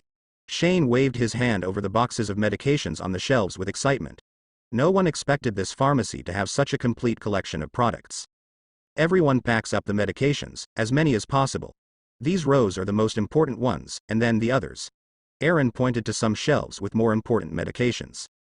He himself did not worry about the medicines on the shelf, but went straight to the back warehouse, knocked lightly on the door, put his ear glued to the door and listened carefully. There was no familiar grunt like a walker, so Aaron slowly opened the door and looked at the place inside. The warehouse is not large, only about 20 square meters, and there are several boxes upon boxes on the shelves inside. Aaron is also a bold person with great skills, and he walked straight in. There are only 5 rows of shelves in total. Walking down the center aisle, Aaron finally found a dead body on the innermost shelf, but it wasn't moving because it was obviously a survivor who committed suicide by swallowing a bullet. This person should have been chased into the warehouse by some walkers from outside, and then got trapped here and decided to commit suicide due to his fear of being eaten. Aaron shook his head. Every time he saw such a scene, he felt something absurd inside. These people were obviously holding weapons, and there were only a few walkers outside. It should be easy to get out of this situation if he at least fought. Aaron, are you okay? Rick's voice sounded from the doorway. Well, I'm fine. Rick walked next to Aaron. He also saw the corpse, sighed, patted Aaron's shoulder as if comforting him and said in a slightly sad tone, "You don't have to think too much. Some people just accept their end if there is no change in this world. Since some people choose to fight, there will naturally be some people who choose to give up." Aaron took 2 steps forward, slowly bent down and picked up the gun from the corpse, handed it to Rick and said, "Look at nothing else, it's another good gun. It's not to be wasted." Rick's eyes twitched as he heard Aaron's words, then he looked at the gun in his hands and thought he had misunderstood. Not long after, several people drove away from the pharmacy, but there was plenty of medicine in their hands. Otis was happily driving in the car, and Aaron's team gave him some commonly used medicines. The medications at home just needed to be replenished, and he couldn't feel better about receiving a batch of medications with no problem. Seeing Otis happy, Aaron suddenly thought that this person seemed to be familiar with the neighborhood, so he asked a question. "By the way, Otis, do you know where the jail is in West Georgia?" "Georgia prison. What are you doing there? It's completely dormant." Otis' astonished look suddenly became very pleasant in Aaron's eyes. He sat up straight and Aaron asked, "Do you know the place? Take us there, now." Aaron was secretly happy that he finally found someone so special. He was planning to go to that place right then and there. "Do you know where? Quick, take us to that place." Shane heard Aaron's words, and couldn't help but ask the same question again. Shane's slightly excited tone totally confused Otis, but he still explained to everyone calmly. "The prison west of Georgia is a bit far from here. It'll take about 40 minutes to drive just one way. It'll be dark by then considering the time. Why don't we leave early tomorrow morning?" At this point, Aaron looked up at the sky. By the setting sun he knew Otis was right, so he didn't insist now and they all hurried back to the farm. Come to think of it, right now with the medicine they were not in a good position, so first they had to go back and drop off everything they had collected today. Morgan turned his head to look at Aaron, who was standing next to him with a thoughtful expression. Although the other party seemed to be a good leader, he always felt that she was wary of something and he knew that it made him more and more impatient, so he hoped that after taking over the prison he would get answers. Feeling Morgan's gaze, Aaron turned his head to look at the other party's somewhat intrigued expression. He looked around, and after some hesitation he said, "Lately I feel that it would be better to leave the city. Something tells me that the more time passes, the less trustworthy the people outside would become." Shane listened to these words and nodded. He knew that out there were many unfortunates wreaking havoc and killing innocent people, so they should not be too trusting and always be alert. At noon the next day in the lobby of the Center for Disease Control and Prevention. Alright, rookies, we've just taught you everything you can be taught. It's up to you to see how much you can do when you get to that point. Alright, grab a weapon and go with Mike, Sam Valdez. He'll assign you to a group to perform together. Merle Dixon finished with the last explanations. After that, he pointed out that he had nothing more to teach them, so now they should continue learning how to fight, and now their presence was needed to work as a community guard. Merle at this moment was half lying on a sofa. His eyes were half closed. He did not know anything else about what was going on after completing his task. Now he was just smiling and making people uncomfortable, but everyone present seemed to have gotten used to it. Not only did they not feel uncomfortable, but some were even discussing and joking with him. After understanding the rules that must be followed when joining the S.C.T. community, he along with all the survivors understood how important they were for this place to be sustainable and continue to grow. Half of the guards in this place were military, and those that weren't had learned enough to know how to move, fight and use a weapon. At first there were some people who complained about the attitude of some of the guards in training. But some people did not say anything after hearing that if they did not choose to accept these methods, they would not be able to stay in this place, and it is quite possible that they would not be able to find a safe place outside the community. Seeing all those people who had finished their survival training, the two brothers were left alone. Daryl took his crossbow and began to clean it as he said, "Is there any news about the people who left to find another place? Staying in this place is becoming a torment. At this rate we won't be doing anything else. Does Aaron just want us here to teach this bunch of rookies how to survive?" Merle, who had been lying down without any movement, finally reacted at this point. He just looked at brother Daryl with an amused face and then said relaxedly, "Relax, my good brother, we won't stay here for long. If I'm right, we'll be out soon. Haven't you noticed that all those people seem to love you?" Merle paused for a moment and said in an amused voice, "If I'm right, I'm sure the researchers on that damn virus have some clues." When he finished speaking, he picked up a bottle of alcohol next to him and took a sip. Merle felt that this place would soon not be optimal for survival. Now most were cleaning up the city and taking a lot of things that were now not needed. Daryl didn't say a word when he heard his brother, and continued to clean his crossbow. Seeing that his brother was silent, Merle looked at him and with a smile said, "I heard that Aaron almost shot you when you were hunting last time, is that true?" With a cold expression, Daryl stood up and said loudly, "It was no big deal. I was about to put an arrow in his chest too, do you understand?" Ha ha ha. Merle didn't speak, just smiled as he looked at his brother. "Your teasing is extremely obnoxious, you know that?" Daryl looked at his brother, not quite understanding his behavior. "But you're carrying the new crossbow he gave you. Now you have hundreds of arrows thanks to Aaron. I guess you'll fall in love with him next." Just as Daryl was about to answer, the radio on the table suddenly rang. "ZZ. Can anyone hear me? This is Aaron, come in." Daryl stopped dead in his tracks, looked back at Merle, and Merle grabbed the radio off the table and tossed it to his brother. "Come on bro. Don't drop the burden of being the spokesman for my group, you guys can get involved. Ha ha ha." Daryl, who caught the radio, scoffed and pressed the answer button. "ZZ. Received. This is Daryl. ZZ. Daryl, take care of rounding up the Janners and Felipe. I have something important to say." "ZZ. Wait a moment, I'll contact you later." Lowering the radio, Daryl tossed the radio to Merle, then turned and said, "You can figure it out yourself. I won't be a damn messenger boy for those rookies." Merle smiled and walked toward the subway living room where the investigators were. Somewhere, two cars were parked on the side of the road. A young Asian man and a stocky black-skinned man were standing on the roof of the two cars, surveying the surroundings, while another group of people walked forward. This group of people were the group of Aaron and the others. Otis walked in front of the team with a big belly. The long walk made him sweat profusely and he was out of breath after walking a long distance. The group walked through the forest for over 20 minutes, when they heard Otis in front say, "Here, it's just ahead. There's actually a path that leads to that prison. A friend of mine was locked up here before, so I know the way. But when we got to that junction, 2 trees fell down and blocked the path. Look, we're here." Some people came out of a forest path, and the originally dense forest suddenly became sparse, only revealing a mountain with a wide view. Everyone looked in the direction of Otis' finger, and a large-scale prison appeared in front of his eyes. Looking at this familiar prison in front of him, Aaron felt a lot of excitement. Too many things happened in this prison in the original plot after Rick took it over, mostly tragedies. Now that he is here, he plans to turn this prison into the base of the S.C.T. community. This place is perfect. Rick said as he looked at the prison. Full of joy, he couldn't help but admire the place. Morgan also looked at the prison below and saw the walkers densely clustered at the fence walking unconsciously. He couldn't help but say with some concern, "It looks like this place has completely collapsed, and there are a lot of walkers here." Shane expressed his concern, looked at Aaron and said, "Aaron, with all due respect, we don't know if the facilities inside are safe or not, and apparently you must see a lot of walkers everywhere. I don't think it's a good idea to move to this place. I still think we can stay at the CDC. The facility seems to be impenetrable, a safe and comfortable place." Shane: "I know you are thinking about it for the team, but what you need to know is that to be at the CDC you need fuel and the demand is huge. This is still the case even if most of the unused equipment has been cut off. So relocating the refugees is the most important thing right now. We don't have a choice."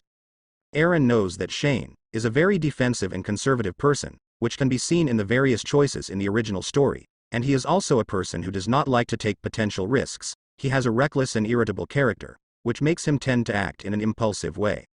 At this point, Shane still didn't even believe that this prison was a good option. He was about to refute when he heard what Aaron was about to say. "You guys want to know why we have to move from the CDC?" After pausing, Aaron said in a clear voice, "That's because the CDC's fuel cannot run out under any circumstances. Once we run out of fuel, all the CDC's equipment will stop working. I also originally wanted that place to be our operations center at first, but I had to consider that factor." Shane asked, "Even if there's no electricity, it's still a good shelter there?" Aaron shook his head and went on to explain, "Do you know where the CDC is and what it does? The CDC stores most of the most devastating viruses and bacteria that can be found in the world. Once the CDC's power runs out, the mainframe will automatically perform a complete disinfection." Hearing this, everyone present asked a question almost at the same time. "What do you mean by complete disinfection?" "It will explode." "Explode?" "A strong pulse bomb. It contains a 2-stage aerosol ignition device, destruction superior to all known devices. The effect is only surpassed by nuclear bombs. The high temperature of 6,000 degrees can ignite the air and destroy all dangerous objects in the CDC." In the original play, Edwin's explanation was very shocking, and Aaron also remembered this terrifying bomb, so I try to explain what I knew. "You mean we've been living on top of a bomb? You mean we have been living on a bomb all this time?" All the people looked at Aaron with an expression of disbelief reflected on their faces. They never imagined that the CDC facility had such special features. Did they hear correctly what Aaron said just now? Rick was also a bit confused, so he asked with some anger, "Why did you tell us just now?" Seeing everyone's expression suddenly change, Aaron knew that they were all upset and puzzled. But what could he do with so many problems he had to solve? Aaron suddenly signaled everyone to calm down. He pressed his hand and looked at everyone with a calm expression. "There is nothing to worry about even now. The condition for the self-destruct program to happen is that resources are scarce in the fuel tanks." Aaron sighed calmly. He really thought he shouldn't be explaining everything, but he answered all the questions anyway and pointed out, "At present, the gasoline storage in the basement is enough to continue to maintain the CDC for much longer, but this is not optimal to continue to maintain it." Truth be told, he wanted to keep the CDC active and let the researchers continue to work on finding a cure for the virus, but he didn't have that luxury with all the problems ahead of him. He was sure that if he kept growing in Atlanta, he would be getting unwanted visitors very soon, so he would prefer for now to hide his strength and not draw too much attention to himself. When everyone heard Aaron's explanation, the few people in the vicinity were a little relieved, but now at this point, no one wanted to go back to the CDC anymore or even think about staying. After everyone understood the problem the CDC and the S.C.T. community was having, they all turned their heads to look at the prison again. Now the excitement in their eyes was lit up. Aaron knew that many could not understand his plans, so he could only share what everyone could accept and save the problems that very few could address. In the future, some people will be in awe of those who are strong and keep a safe haven, but once the other party becomes weak in front of their eyes, they will start to form plans to act separately, proving that they are selfish people. How could Aaron not think of many of the things that would happen and the potential enemies that would cause him trouble? He knew it. That's why he had to be prepared to defend his community. He had to take advantage of his future knowledge and be forewarned for all those problems. He could not consider tiny things like feelings or what other people think. He could not disturb his thoughts for tiny things. Aaron pulled out the radio he carried in his vest and then began to communicate with Daryl while concentrating on what was next. Today, he just wanted to confirm the location of the prison and he didn't plan on making many moves for now. While his people aren't around, it would be stupid to make big moves. Besides, Aaron knew very well that the time is approximately 70 days after the apocalypse. Now, he was following the siege of the farm by a large wave of walkers about 10 days later, and there were still 10 days left until he would think about saving the Herschel family. His farming skills were very beneficial to start growing food as soon as possible. Horses and many things were important in that farm, so the value of that family was something that Aaron could not let go. But with Herschel's stubborn temperament, it is hard to guarantee that he will leave the farm without experiencing the ups and downs of the plot. The successive deaths of his close ones like Otis, Shane's fall and the loss of Patricia had a big impact on Rick's family and group. Herschel had experienced a lot at this point. He was basically recovered after being on alcohol, but the shadow of his son and wife is something he didn't recover from. How can this issue be resolved? If there wouldn't be so many deaths and losses, how could the Herschel family leave their home voluntarily? They were valuable people who would go a long way to enhance the growth of the S.C.T. community. Aaron could only shake his head and decided not to think about that for the time being. If he can't resolve the transfer of the people and resources from the CDC to the prison, everything would fall apart. ZZ. Aaron, everyone is gathered, you can say what you wanted to announce. Meanwhile, Aaron and the others had already returned to the road with the others and stood for a while thinking, when Edwin Janner's voice came out of the intercom. Aaron ordered those chaotic thoughts that were flooding his mind, picked up the radio and said in a clear voice, ZZ. Okay, I have a few things to tell you. I'll be brief. If you have a question I'll answer them after I'm done with my explanation.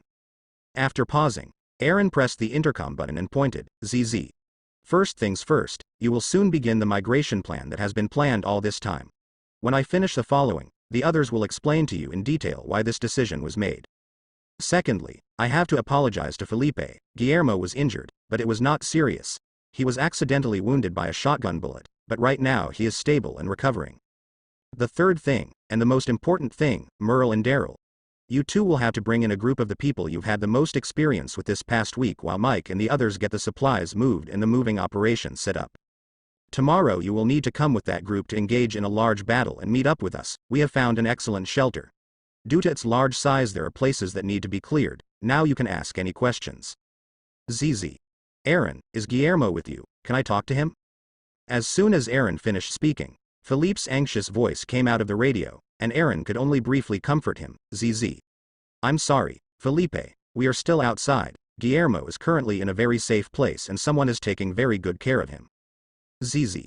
That's good, a very good thing. Thank you, Aaron. Stop crying like a fucking bitch. Give me the radio, you bastard. Philip's grateful voice was interrupted by Merle's hoarse voice. Aaron. Disregarding the more experienced men, there are about 40 people who can fight. What do you want to do? Wait, could it be that damn prison you mentioned last time? ZZ. That's right, it's that prison. Tomorrow you drive with the modified RV. Remember to bring as many cold weapons as you can, but see to it that you also have firearms in case they encounter enemies. By the way, don't forget the food, and if they can bring supplies all the better. After some long explanations, Aaron finally arranged things for tomorrow, and for now they returned to the farm again. Before entering the house, Aaron noticed that young Jimmy came out to greet them and told them all several things, among the most important. Your friend woke up and is looking for you. When they heard this, several people rushed in. When they got to the room they looked at William half lying on the bed, drinking a bowl of oatmeal. They all stepped forward to surround Guillermo with smiles on their faces and high-fived him in turn. William clasped his hands together and said to them all, "Thank you all. I heard what Herschel said. If it wasn't for you guys, I really might have died." Rick patted Aaron on the shoulder with a smile and said to Guillermo, "We're glad you're okay. There's nothing to worry about." Everyone was glad that Guillermo woke up. There was really no one who hadn't helped so that Guillermo was now okay. Dude, it was a shame you didn't see Aaron at the time. We were all frozen when we saw you on the bloody ground, but Aaron is faster and cut sticks while asking various people for clothes and in an instant formed a stretcher. T-Dog said with a wry smile. Shane also said jokingly, "Guillermo, I really admire you. You know, a certain someone was also shot, but he was in a coma for 2 months in the hospital. Wow." When I heard this, Rick argued, "But I wasn't in a hospital, I was at the CDC. Glenn suddenly stupidly added, "Is there any difference between these two places?" Ha ha ha ha ha ha. After chatting for a while, the topic returned to prison cleanliness and other important issues. The next morning, on the small road outside the farm pass, a huge line of vehicles watched from a distance. The entire convoy was led by a modified VR. The exaggerated modification of this RV gave everyone the impression that it was not just a simple vehicle. Not long after, the RV stopped in front of Herschel's house and more than 40 people got out of the cars one after another. Aaron and the others stepped forward, first waving to the Dixon brothers and then waving to everyone else one after another. But many were surprised to find Andrea, Amy, Jackie and Carol getting out of the cars. When more looked, there were many more women whose names Aaron could not name, who should belong mostly to Guillermo's people. Why are all these people here too? Aaron's face was very grim. He wasn't macho and he knew that there were very strong women who could take care of themselves, but he made it clear that they should be strong people, and definitely some women still had a shaky hand when firing a gun, so even considering that, Merle decided to bring a lot of women. Aaron turned to Merle and said angrily, "I asked you to bring the best fighters here, what do you think seeing this?" Merle spread his hands innocently. "I never thought that the leader of the S.C.T. community was a male chauvinist. You are one of my brothers. So, wrestlers need to eat too, don't they? Besides, they all insisted on coming." After hearing Merle's ridiculous words, Aaron felt the oppression he was feeling in his thoughts ease a little and decided to pay no attention to the current situation. Indeed, although violence cannot solve all problems, it could be considered good for everyone to learn how to fight. "Aaron, we came here voluntarily. It has nothing to do with Merle's or the others' decisions." Amy stepped forward, stood in front of everyone and saluted. "Besides, we also want to get used to fighting walkers. Our marksmanship has improved a lot. Me and my sister have learned a lot of things." Andrea also smiled awkwardly when she heard what her sister said and raised her hand to greet Aaron and the others. "Me too." Carol next to the crowd raised her hand and said weakly, "We can help you cook." Jackie also raised her hand generously. "Yes, for it is always considered expedient to save ammunition. Not all the time we will have a large amount of cartridges for them to learn to shoot," Shane said, thinking along the same lines. Ignoring the stares of the people around, Aaron decided not to take responsibility for the safety of all the people in his community. Someday they would have to learn to defend themselves. As this group of people spoke, Herschel's family standing in the doorway of their home was stunned. They thought it was a small group looking for supplies. Although they had heard Aaron mention the CDC, they knew that he still had companions, but they really did not expect the other side to send so many people at once. After taking a closer look, all of these people do not seem to be in bad condition. They are all strong men and women. Some are young and some are middle-aged, which means that the size of this group is definitely larger than these people. When the time came, a brief meeting was held, and all the newcomers knew what was going on. They actually wanted to occupy a prison occupied by walkers. Aaron stood in front of the crowd and said in a loud, clear voice, "I think everyone is now aware of why we are moving from the CDC. Occupying the prison and cleaning it is very important." After saying that, Aaron paused and continued, "Since we have a large number of people, we can open multiple numbers of areas at once with relative ease. In this mission, all of us who see the situation feel that everyone should be focused. Your job is to eliminate the walkers. I don't want anyone to lose their life because of a simple oversight. Can you do that?" "We can." "All right. No more wasting time, we need to move now." When all was settled, a modified VR was driving down the road, followed by several more cars, and they were all heading towards the prison. Driving down the road leading to the prison, Aaron and his group cleared the road in no time, and then simply drove to the prison. Once the road is clear, there is no longer a need to go through the trees to get to the prison. Crossing the road previously was blocked. Aaron raised his hand and looked at the time. It was almost 9 o'clock and he saw that everyone was quiet. In the modified RV, Aaron was in the passenger seat while Dale Horvath drove, and beside him was Otis, Glenn and surprisingly Maggie. "I told you there was no need for you to be here, Otis. It could be very dangerous this time, and you, Maggie. Herschel is going to be very angry when he can't find you. I'm aware enough to make my own decisions. Besides, this has nothing to do with my dad. I'm not here for you guys." Aaron didn't bother to look at Maggie, but seeing the goofy grin on Glenn's face made his expression turn to surprise. When did these two get so close so fast? Otis in the back row hesitated for a moment. He looked at Aaron and his eyes met before he said, "Aaron, even though I live with Herschel, it doesn't mean I agree with his thoughts. Those things are not sick people. I often go out hunting and I know those things are no longer human." When he looked at everyone's attention focused on him, Otis continued, "I don't think we can stay at the farm forever. Once we run into a bit more walkers, we might just have to run away. So I'm hoping you can convince Herschel to leave that place and we'll flee to a safer place."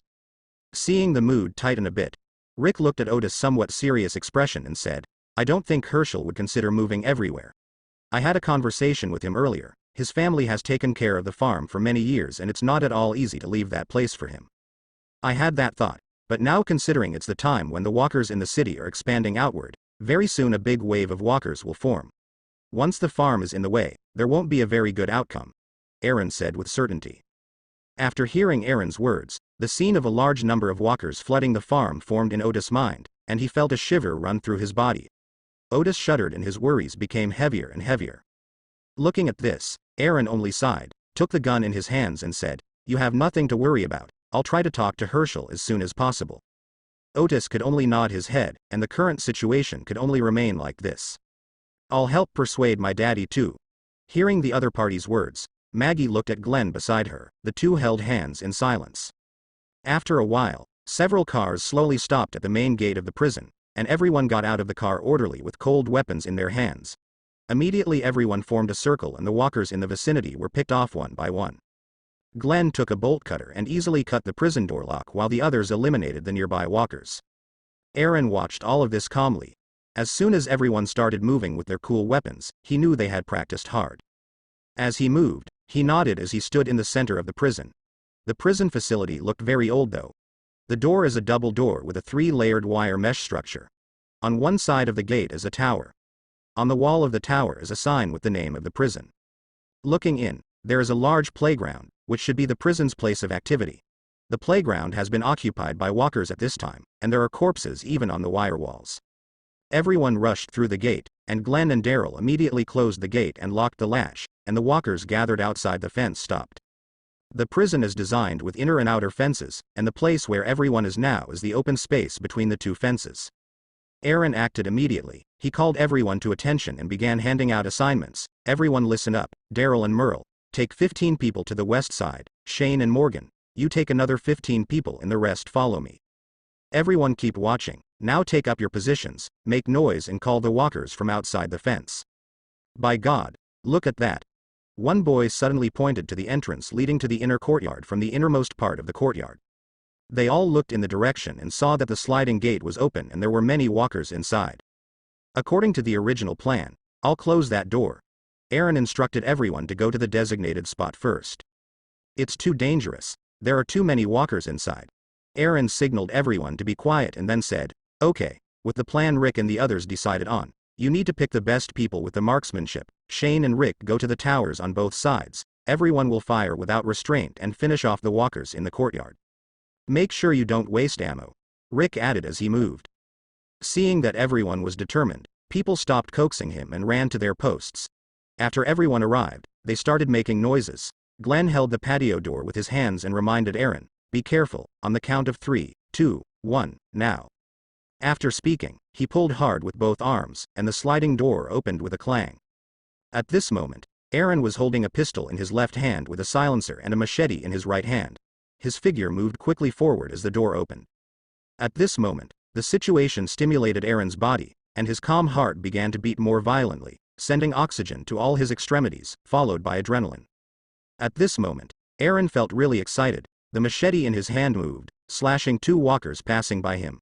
Blood splattered to the sides, staining his machete and hands. Soon after, those 2 walkers fell to the ground. The distance from the door was getting closer and closer, and the number of walkers beside him were looking at each other in greater numbers in front of Aaron. Bang! Bang! Bang! Bang! At this moment, gunshots echoed everywhere. The walkers not far from where Arian was standing fell to the ground, leaving a small group running ahead of him. After looking at the enemies around him, Aaron did not hesitate and ran forward without stopping. Now that he was in such a situation, there was no way he would make a mistake, and he didn't care where the walkers were. He just concentrated on who was in front of him.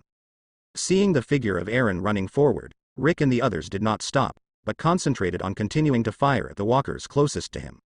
Bullets continued to tear through the air. With a quick movement, Arian avoided the grip of the first walker to his right, twisted his body and slashed the walker's neck with his machete.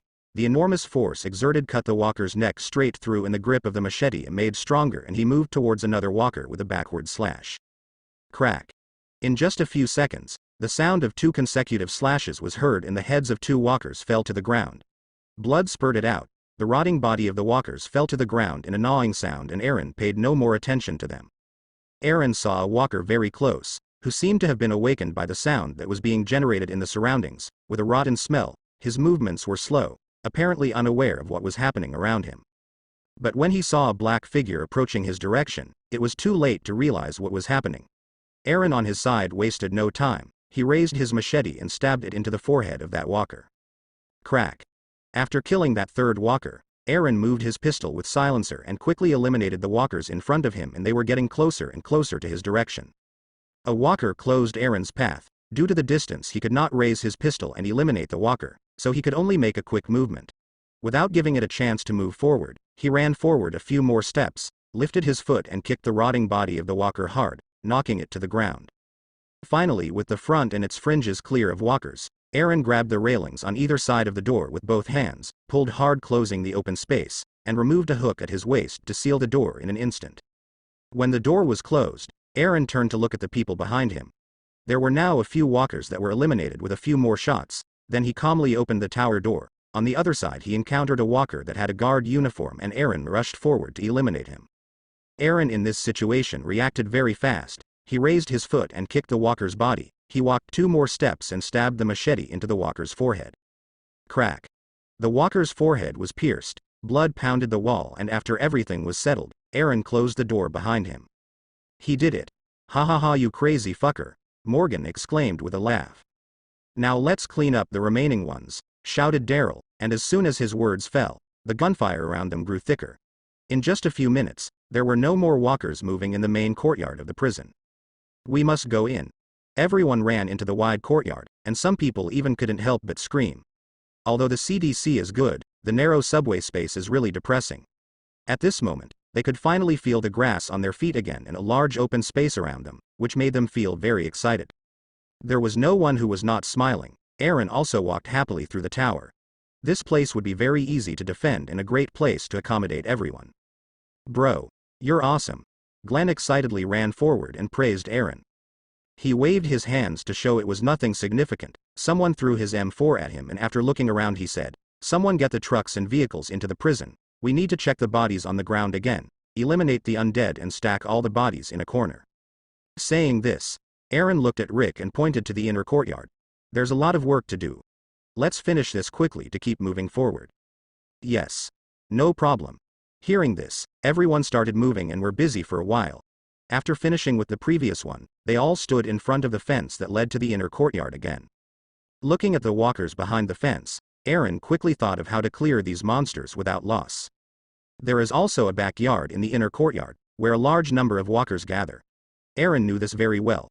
Once a lot of people advance, it is easy for casualties to occur.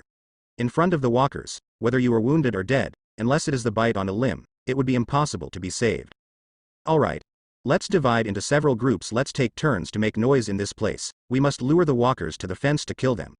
After much deliberation, it is safer to go through the fence, except that everyone felt that Aaron was too careful, but no one objected. It is better to have a careful leader who thinks things 10 times before acting than a reckless leader who rushes into danger without considering his subordinates. Everyone felt that Aaron cared about their lives, which made them feel special. Aaron walked to the edge of the fence and slashed the fence with his machete, making a loud noise. The nearby walkers who heard the sound walked slowly towards the gate of the fence, but Aaron's eyes did not stop at these walkers. He looked around the corner behind the wall. The people in front of the fence had already started to clean up the walking corpses one by one. Aaron finally saw some walkers coming out of the corner, and then the walkers moved densely. At this time, the people who were cleaning up the walkers also looked over. Looking at the large number of walkers in front of them, they all felt shivers and thanked Aaron for being so careful. After more than an hour of cleaning, the walkers on the fence finally became scarce, and the place where the sliding door was sealed was already clear, but the ground was densely packed with walkers. After making a decision, several people took it upon themselves to open the fence gate, and Aaron took the initiative to rush in, clearing the last walkers with riot suits. Many already knew how to deal with these walkers. He had demonstrated it and the rest easily replicated it. Once again, everyone carried the corpses piled up on a hill near the exit. A long period of time had passed. When everything calmed down and it was night, Aaron had no intention of moving on, so he ordered everyone to settle down in the surrounding area with tents and prepare dinner. Everyone was really exhausted today. After setting up the tents, everyone sat around the fire, waiting for the others to prepare dinner, while Aaron carefully checked the fence outside for any damage. Daryl was standing on the roof of the modified RV not far away, watching the surroundings with watchful eyes. As Aaron was about to retreat, he heard a voice beside him. "You're a good leader." Seeing Aaron's lone figure in the corner, Morgan suddenly said. When he heard this, Aaron looked at Morgan without saying anything. Everyone considered him someone special, but he is really just preparing for the future. He didn't want to be at a disadvantage at all. That's why he needed to make use of his knowledge to get opportunities. "Yes, you have great vision and you really care about people. If it wasn't for your help, I would possibly have died." Rick agreed with Morgan's words. "I'm just someone who was at the right time within your lives. I hope you will save me if I ever need your help," Aaron said with a joking tone. "Of course, all of us will come save you." Shane smiled slightly. "If I wasn't here, Rick would be a good leader too. You can be my right-hand man, haha." After a simple exchange of words, the scene fell silent again and it seemed like everyone was minding their own business and no one took the initiative to speak. Several young men and women who were not actively involved in the cleanup approached with some large pots of food and everyone began to receive their meals. On the roof of a VR in the distance, Carol brought food to Daryl who was on the roof. "Eat something. You can't be hungry even if you're on watch." Carol handed the food to Daryl. "Our leader sure eats good food, doesn't he?" As a result of the food, Daryl didn't forget to tease Aaron. "Don't be so harsh, in my opinion he did pretty well, at least we're all alive. While the others were fleshed out, only he took the trouble to check around, at least he's better than Shane."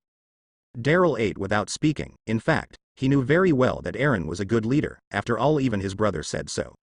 It just felt a bit cramped. After all, there was a gap between the communication of the two parties. Daryl was thinking about it. He saw Carol reach out and knead his shoulder, and he couldn't help but ask, "What's wrong?"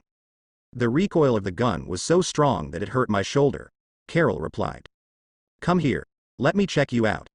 Daryl put the food down in his hand, motioned Carol to turn around and then touched her shoulder. "That's so romantic. Do you want to take a chance on me?" Carol said jokingly to Daryl. Their friendship had grown very close. After she took the initiative to confront her husband Ed, Carol was defended by everyone in the community and Daryl took the initiative to help her. "Stop joking." Daryl sat up from the roof of the modified RV, wanting to go pee. "I'm serious. Haha.